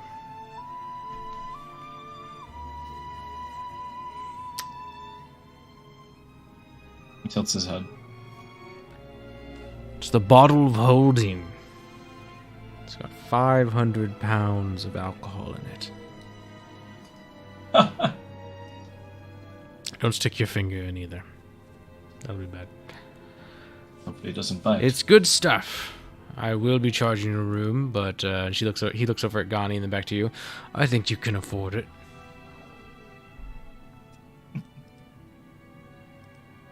Anyways, bottoms up. And for you, and Ghani's like, I don't know. If we're doing 10-1, I guess I need 50 pounds of alcohol? God, I'm gonna fucking die. Maybe you shouldn't do 50 pounds. Yeah, I know. I'll get you a bottle, little lady. She grumbles at that. Brings it back. Gets a cup from under the counter. Pours it down. It's very simple. Seems to be some kind of wine. Your Empire, right? She seems surprised at that. Yes. Little subtle things in your voice give it away. I don't like this drink, but some of the Empire folk do. Maybe you'll like it. And she goes, thanks. And she tries it and goes, oh, you know what? That isn't half bad. I've had spit that was worse. He laughs at that. All right, well, you guys enjoy yourselves. Thank you, sir. Cheers! 500 pounds of Cheers. alcohol. Yeah, no, you're gonna die, buddy. Don't jinx it. Don't worry. Gods aren't giving you that grace. Oof. Alright. You guys drink for a bit. The commotion is low-key. We're gonna jump over for the moment to Morai. You find Winry. She is at the manager who, manages people coming in for the first time, and she's talking, and you come up and she looks over her shoulder and she sighs, looks back at the manager. Yeah, just recount the stubs. I don't know. You didn't mess up, but maybe. You still gonna do your whole protect me from God thing? Yup. Don't you think you should, I don't know, smooth things over with your friends? Don't you think I should think before I speak? I mean, yes, I think you should think before you speak. And so that's what I'm doing, and at the same time, I'm going to make sure that you don't get any worms in your head. She like rubs her chin a bit. Now, that is a wise thing to do, but you didn't tell them that's what you're doing, did you? What? I did. Oh, you did tell? Okay. Let me surprised. That's what I said. Maybe you're not a forger after all. That's what she said when she entered the room. Oh, I don't remember that. My bad. I did not realize you communicated to the party that you're not going to talk and you're just going to think about what to say. All right, well, I'm going to be waiting because it's been a bit and we haven't heard back from Reuven. So. Oh yeah, the imp. You got nothing from him. It's not dead, but nothing yet.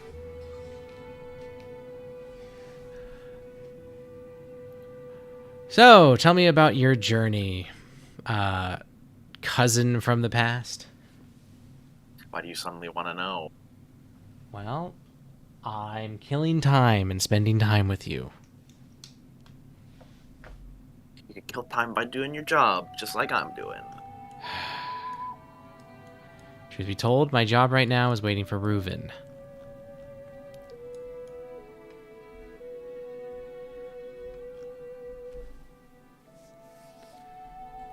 It's nothing interesting. I wake up after 1,000 years, get told to go on a boat, go deal with wardens, deal with the wardens, go to a banquet has gods, deal with the gods, leave, go deal with more gods, go to Moros, time loop, gods, it's all God. And you said it wasn't interesting. Either you're really weird or... Yeah, I don't know. It's like some cosmic opera that I don't want to be a fucking part of, but I am. I don't get to make decisions for myself, because when I do, they always turn out poorly. I got things in my head that do it for me. They tell me where to go, I follow them. I mean, it sounds like you made a decision recently that your friends are pissed about. Exactly. It went poorly. Doesn't really matter if it didn't kill us, because they're gonna be like, oh, but it was bad, and it was bad, and it was bad, and it was bad, and it's the entire reason why I was waiting for a moment to tell them where things aren't crumbling down, like the entire city. It doesn't help if it gets stacked on top of itself.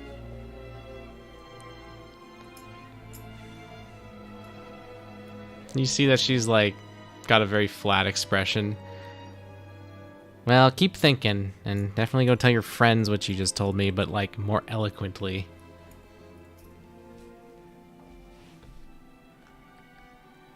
Shrug. By the way, the god's still in here. They never left. Figure.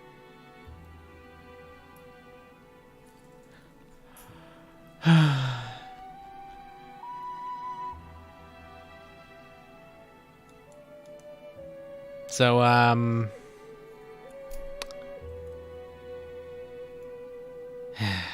I could ask you a bunch, but I get the impression you don't want to talk about it, so I'll save it for another time. You can ask me whatever, I'll answer if I want to answer. Well, I was just going to ask you to elaborate on your journey a little bit more. You might not think the gods are interesting, but they're pretty dang interesting considering everything that's happening. I don't know. I don't think now is a good time to be elaborating on it. Well, maybe with with a god pretty... listening. who cares? They already know everything, probably. Not only that, but I mean, with my vast intellect, I might be able to actually piece something together that you're not.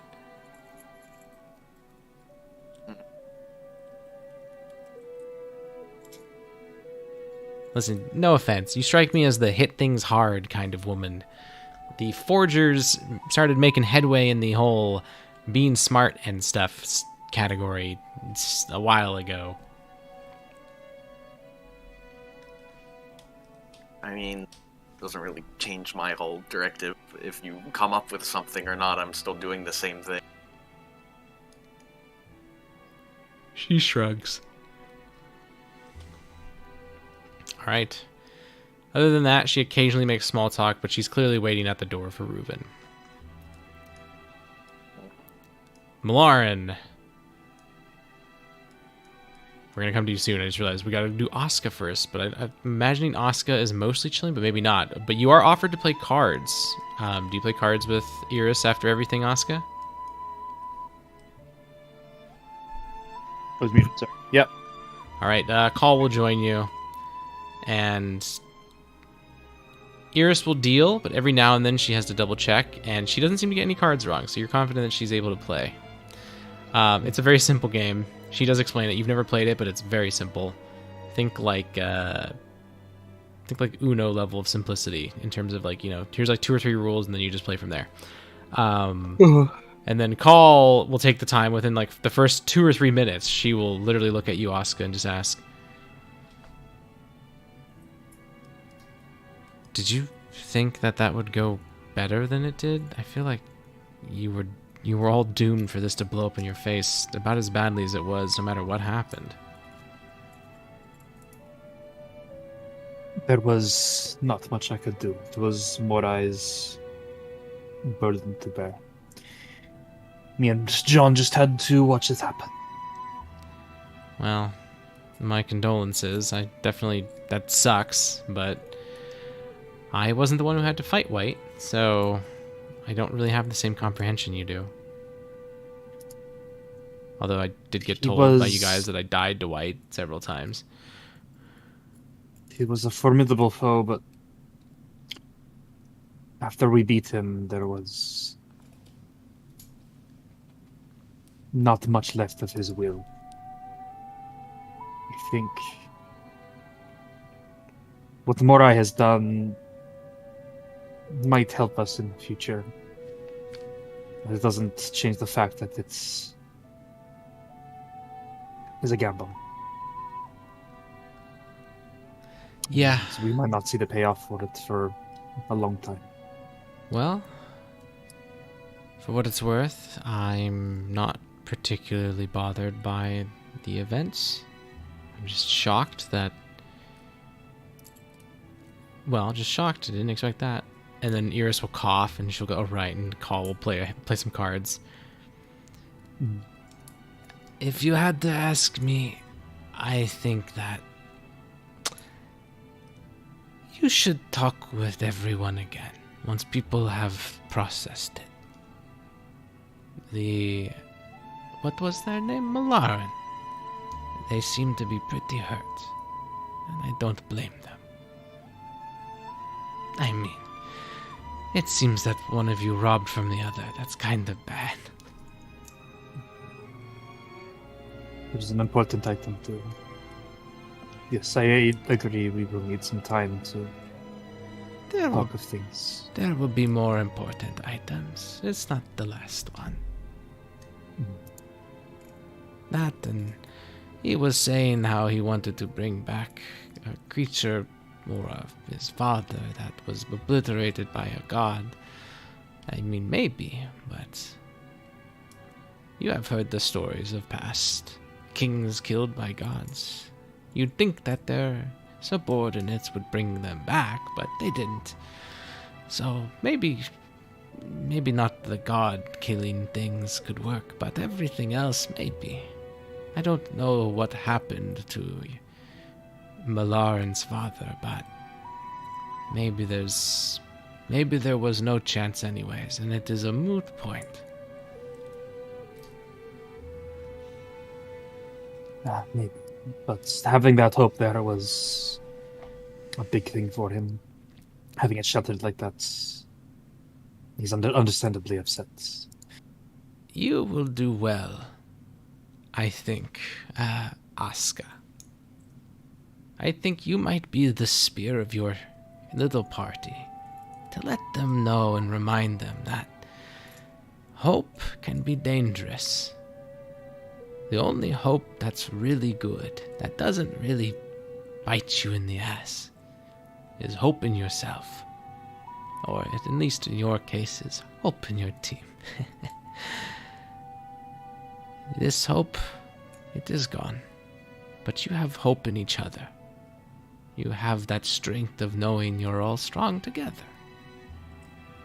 If you remind them of that, I think maybe Malaran won't feel so doomed. If a piece of paper is what was lost, there are more pieces of paper. I don't think that's the problem.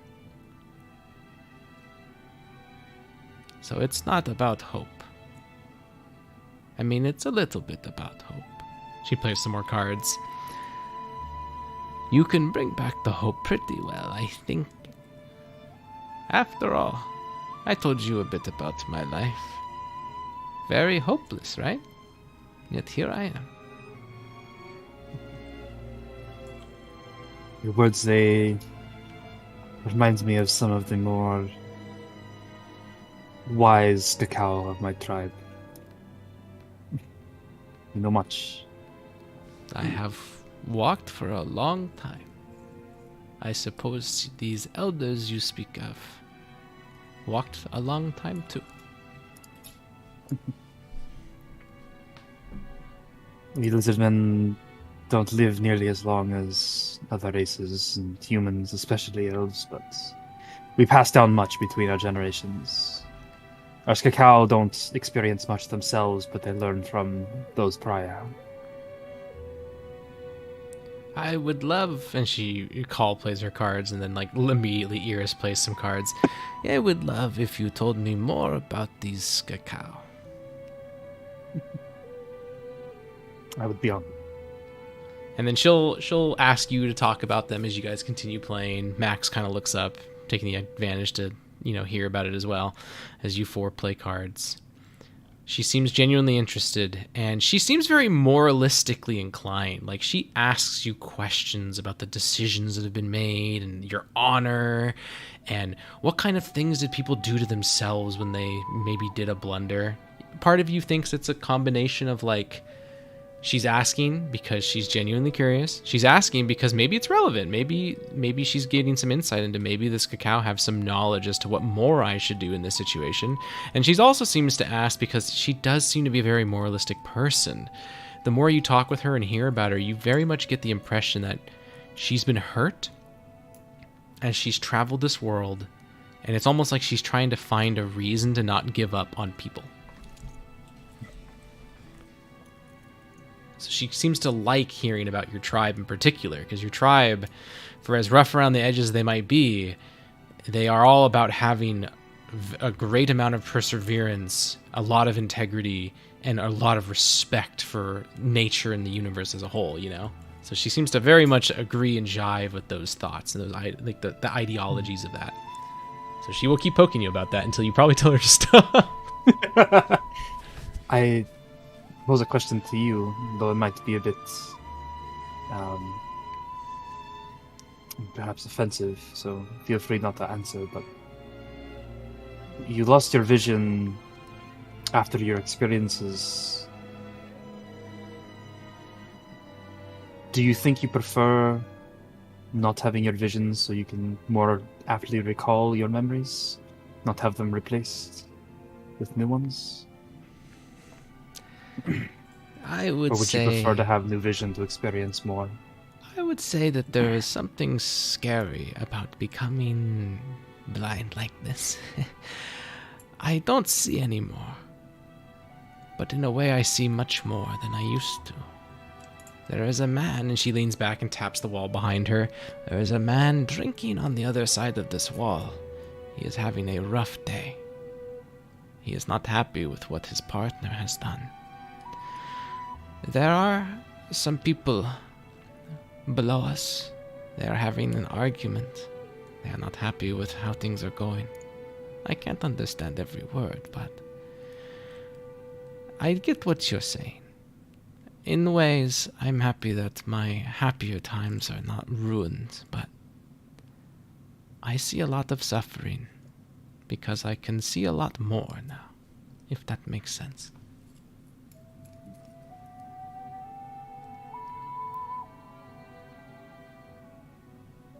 Do you see more of your past? I think Things in different lights?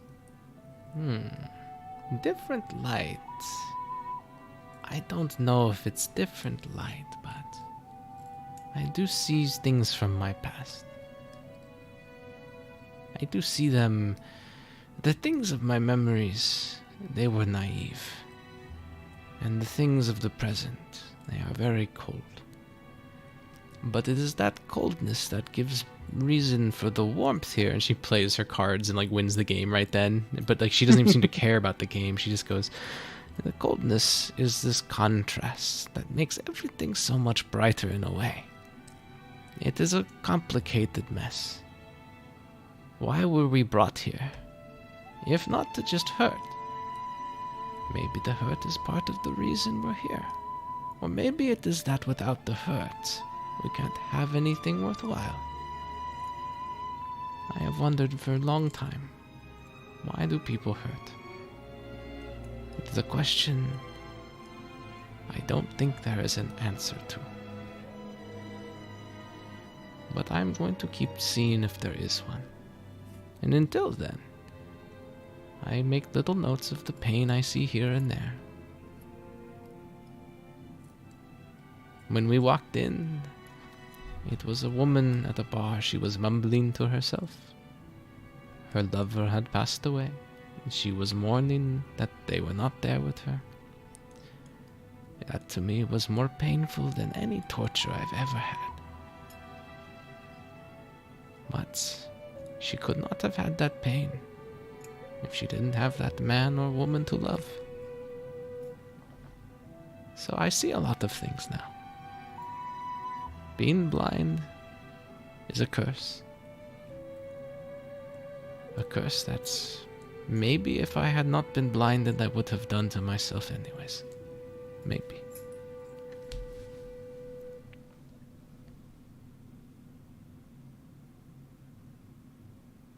Oscar will just kind of lean back, just digesting what she said.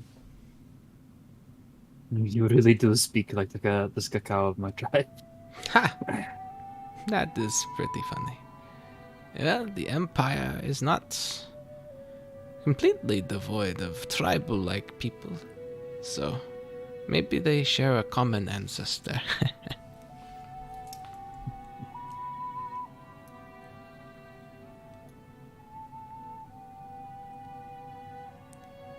She'll shuffle the deck again to, deal cards to everybody. And then she'll continue to poke you and ask you fun questions. And she'll try to make them a little lighter topics, but then she'll dive right back into the heavy morals and ask all sorts of intricate stuff. While this is all happening, though, Malarin, you gotta go down. Yep. Are you gonna go get drinks? Heading to the counter. He's gonna... For the convenience, 2 people get up and they start walking up. We can just move. We can just move. We can just say we move the stools over or whatever. No, they're just convenient. They just get up and Okay. they vanish. Well, he sits at the counter, says hello to Ravan and Gani, and just orders something light. And then he goes, "Have you?" Yeah, just a mug of ale or something. Sure you don't want the bottomless one? He chuckles. No. Just a mug will be fine. He's grabbing. Have you guys seen Winry? I wanted to talk to her for a little bit. Gani and Raban would know that she's down near the entrance. Yeah, somewhere around there. Yeah. I think it would be good if she put herself off the idea of helping us some more, so to say. I think she could be a very invaluable resource, and I don't think she understands a few of the things that are going on, despite her incredible talent with magic. Here's drinks, and a bit of ale for you. Gave it a shot of something that makes Mlarn. it a little... Mlarn. I gave it a shot of something that'll make it a little bit nicer. And then you, I didn't even need to ask you what you wanted. I know you want the long shot, as he hands you a single shot. Thank you, my good sir. A long way. Long way. Now, you know, just Don't- flick the bottom of that glass and it refills 6 times, 6 shots. Oh, wonderful. All right. Gonna need it? Maybe. I look over at Myler and then I go, Myler, and guess how much alcohol is in this bottle? I don't know. Liter or two. 500 pounds. Huh. It's a bit compressed. Yeah, it is, isn't it? Okay, try not to die, I guess. Yeah, I'll try not to. Speaking of which, give me a Constitution save, Mr. Ravon. Okay. Gani will also have to make one. Ooh. I'd say not to worry because we have a true resurrection scroll, but apparently not. Jeez, okay. Gani's tipsy, but Ravon, you are totally fine. Jesus Christ. You gonna make it, Gani? Yeah. It ain't doing enough yet. Fair enough.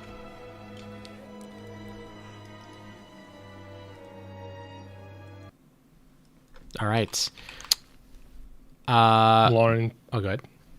Lauren finishes his drink in the next few minutes. It doesn't seem much for talking, even if he will respond to any attempt at conversation with, light jokes, a few words of response, never really initiating. And then he wants to go find Winry. But you were saying, Kaz? I was going to say, we're going to jump over to Winry and Morai for a bit here. Morai. Winry continues to poke you a little bit, but you notice that she's starting to feel a little anxious. Is the imp alive? The imp is alive. She does ask you,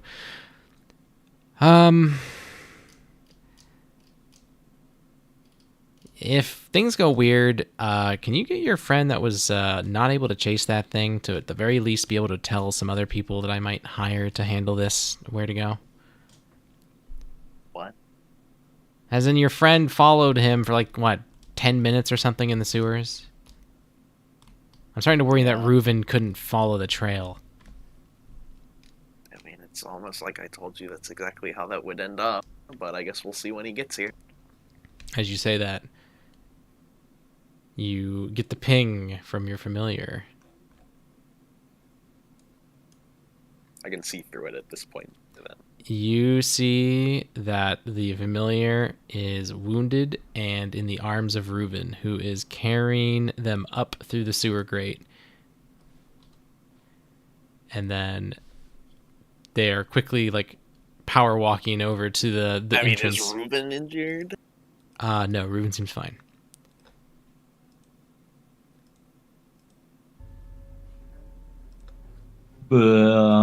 Ravon turns towards Gani and is like, Gani, they need to play better music at these taverns. He walks in, he has your imp, and he gently places it on the ground. It has been hurt. It is at basically 1 health. And Reuven, he looks the exact same as when he left, but his voice is a bit different. We've got problems in the sewers.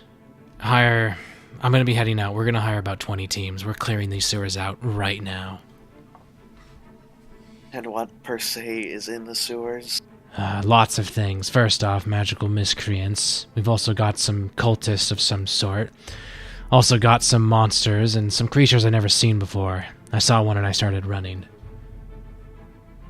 Not because I was afraid per se, but it was not wise to stay. How did the creature look? Very tall, tentacles coming out of its head, blue and purple. Got it. Lurple. Anyways, we need to start clearing these sewers out, especially underneath, well, not especially, only beneath our vicinage. It is not our responsibility otherwise.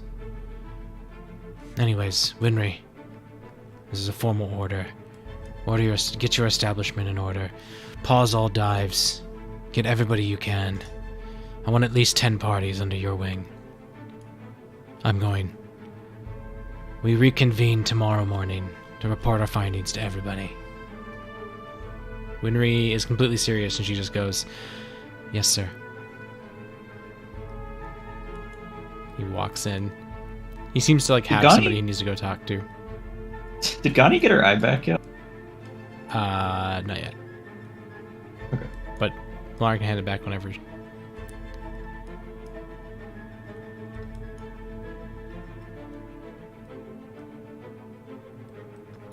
He walks by, stopping for a second near this person, whispers something that several of you guys can see, but then that's all that you get. Winry looks at you, Morai.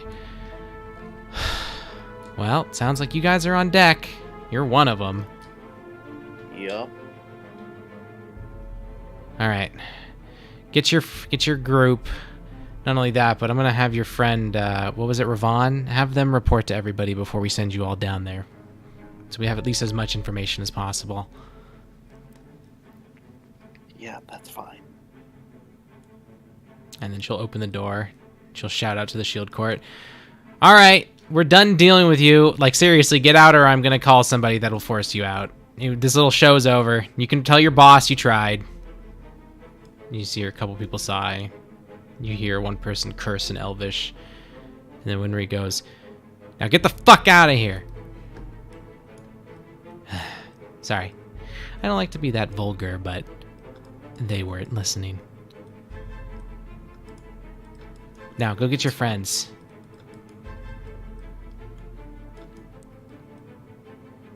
And with that, you, Milarn, as you're about to get up to go find Winry, you see her walking up with basically Morai.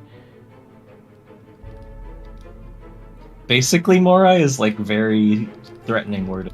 Well, I'm imagining Morai is heading in a slightly different direction. I know, it's just basically Morai to me sounds like a part of Morai or something.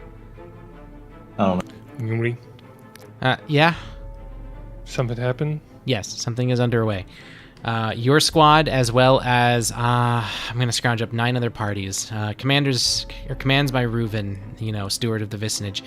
Apparently, something's in the sewers. I don't know what happened. Don't worry. If they try to blame you, I'll vouch for you. You're fine. You don't need to worry. You guys did exactly what you were supposed to. You did nothing wrong.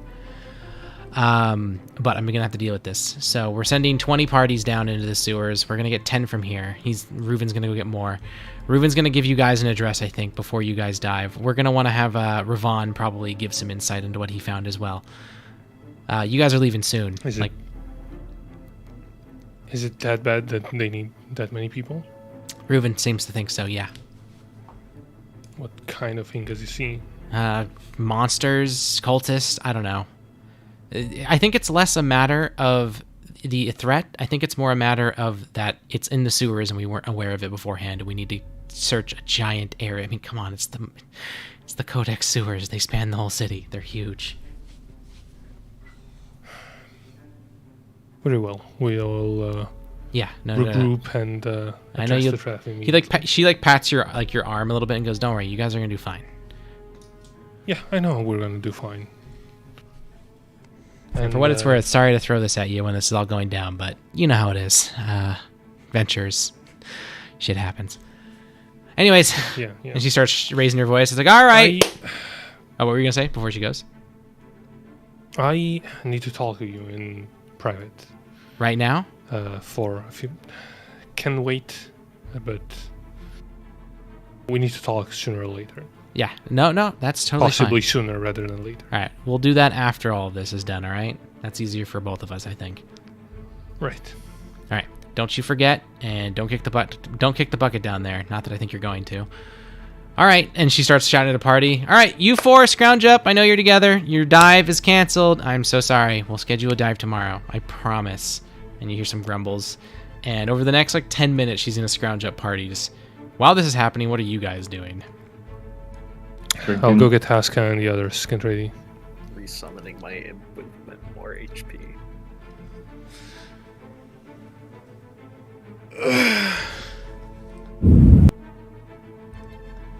So, sounds like a commotion is going on.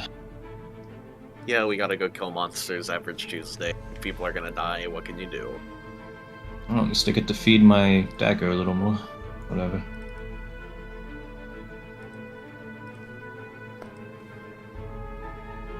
Yanni is still tipsy. She's like, okay, I'm down. Let's. You're not. You gonna be alright, Gani? Yeah, I'm fine. I'm just just feeling a little toasty. We have like Toasty. 9 other adventuring parties coming with us. You don't need to come. Yeah, but like, I'm like stronger than you guys, kind of, not really, sort of. No. She looks up at John, gives puppy dog eye. All right, you can join, and he'll use a DOS loot to cast remove or cure poison to undrunkify her. Hey, would you look at that?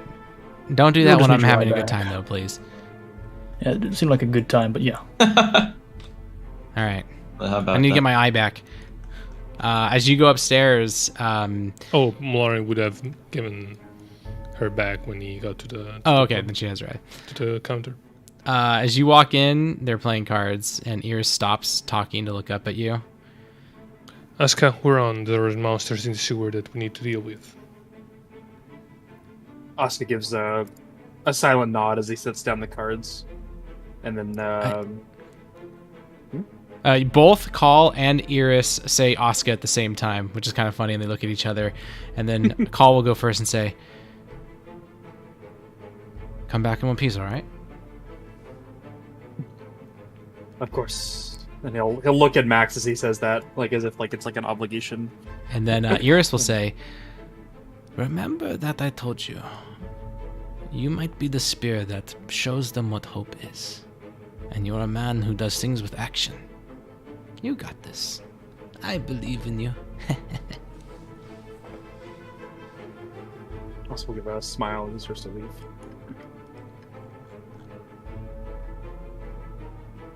All right. There's the staircase over here. South of you, right here.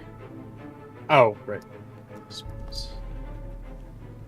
As you guys make your way down, I'm not going to move every token, but basically, over the span of 5-10 minutes, and a large group gathers. Am I giving them the rundown? Yeah, the large group gathers, and Reuven stands idly while Winry counts groups 1 through 10, essentially.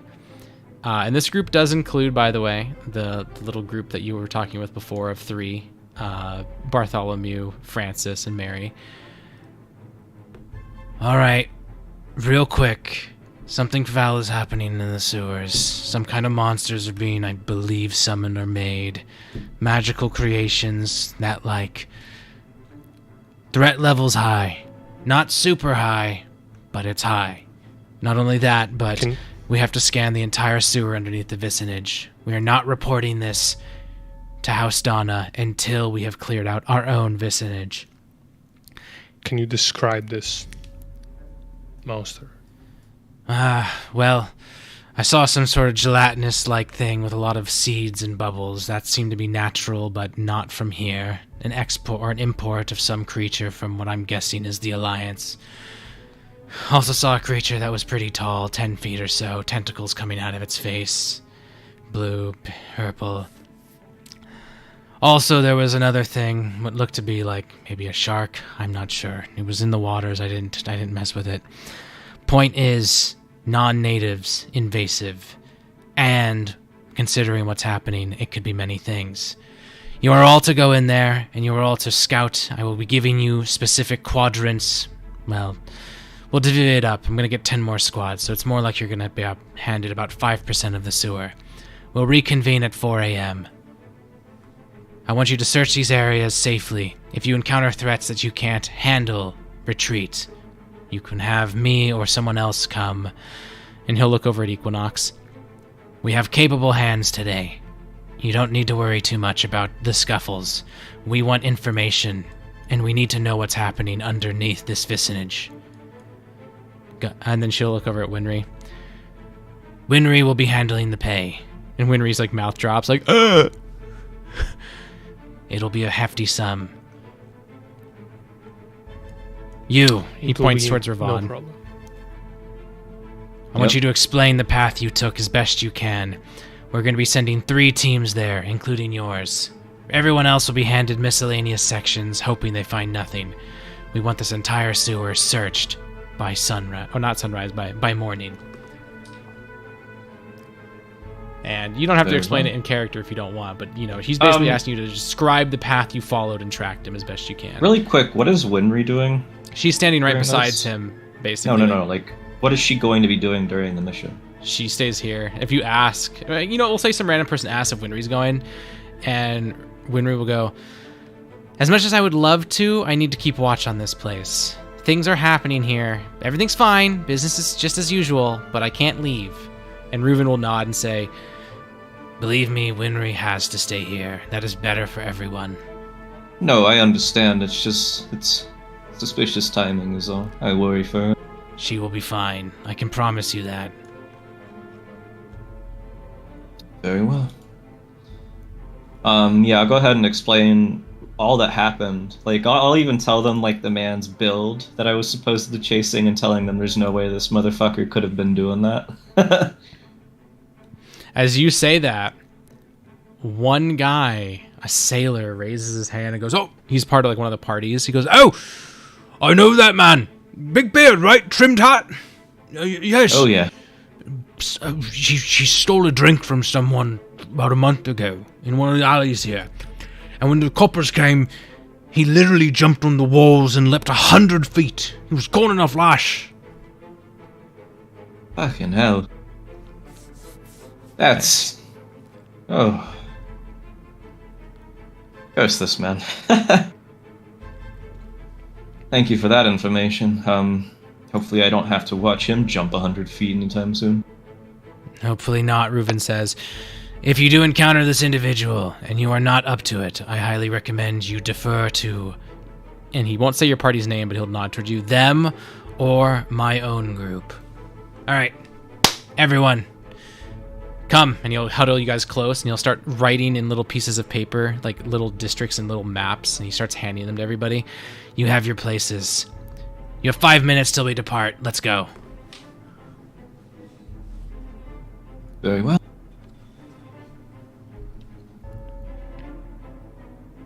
As the parties begin to disperse, Winry will go up to your group, and she'll just say to you guys, all right, show's time. Don't let the bickering get in the way of everything, all right? Nah, we'll keep our head in the game, I'm sure. Yeah. After my dog. We are fine, don't worry. And don't worry about the payment. A few thousands will do. And he'll jokingly punch her arm before Ha ha. heading towards the thing. Winry, if I may make a comment. Yeah, go ahead. From the sounds of it, there was this godlike figure that like ran into the sewers and like tried to make us give chase. And you're saying that the god is still in here, and now we're being drawn away again into the sewers. This feels like a Yeah. diversion. Kind of what I was trying to say earlier. She had like a half smile on her face. It turns into a frown, and she just says, well, I can't disobey Reuven. He's technically my boss in a way. And not only that, but he's probably the only person still alive that I'm going to do every favor in this world I can to help. Your concern is appreciated, but I can hold my own. You said this place is protected by Grimory, right? It is.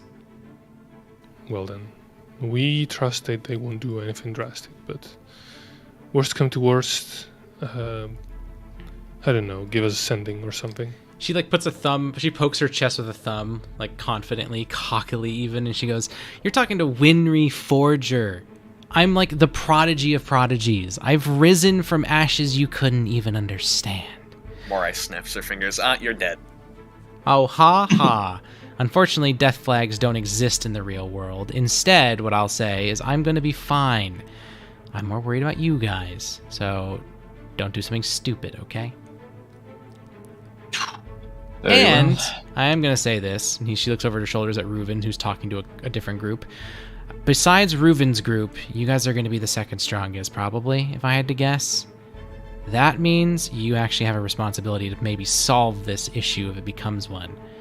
I don't need to say this to Malaran, he understands, but our vicinage is trying to be detached from House Donna entirely right now. We don't want to bring in the Shield Court. We want to solve this internally. Don't worry. We will solve the problem. We always do. Just be careful. Like I Please. said, this could be a scheme.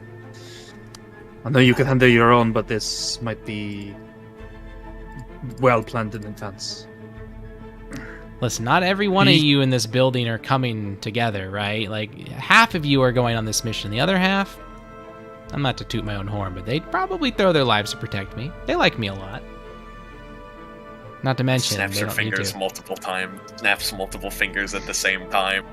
Moray, can you stop that? We will think for ourselves, and she will think for herself. She's more than capable to defend herself if worst comes to worst. And I doubt that God would step in personally. If they wanted to, they could have already done that, right?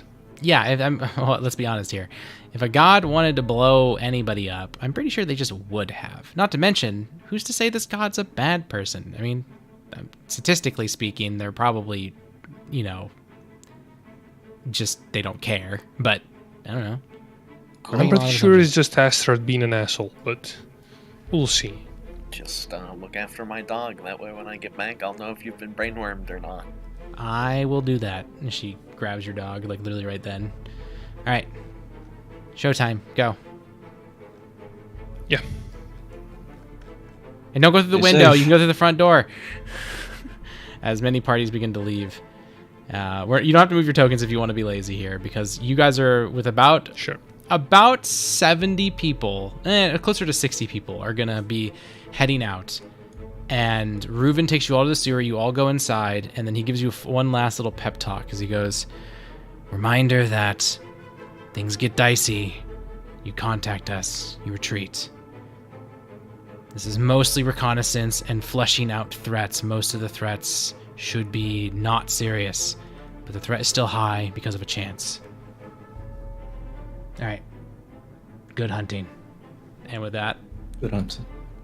you hear several people nod. Some people say things. Some people do prayers. Some people chant. Some people cheer. A couple people are just completely stoic and serious. And the parties begin to disperse into the sewers, heading toward the sections they have been assigned to look over. And that is where we're going to end this session. Yeah, I figured. So, Cool, mama.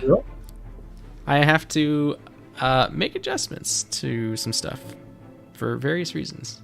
So, Because we called your distraction. We called it. But yeah, hopefully you guys had fun. Sorry it has to be a shorter session today. I am busy. I have to go pretty soon here. Y'all. So the 24th, Rona cannot play, right? Yeah, next weekend I can't play at all. Do we? And we are probably skipping the 31st, but we can play on the 30th, I think. We'll see. My schedule this next month is going to be a little weird. For all I know, that's a great weekend for me. For all I know, it's a bad weekend. I'll have to see. I'll let you guys know. I'll keep you guys in the loop. We're definitely going to be playing. Okay. It's not like we're not going to play as for a far as- month, but it's just that what days and when. There's a real chance we'll maybe miss 1 week. That's not just the Rona week. We'll see. We'll figure it out. As far as the players go, though, do we want to skip the 24th because Rona's not there? I would say so. I'm fine with that. I would need appreciate- to do things next weekend, so Yeah, I would appreciate Okay. the break. Okay. We will try to play on the 30th then. All right. Sounds good. Okay.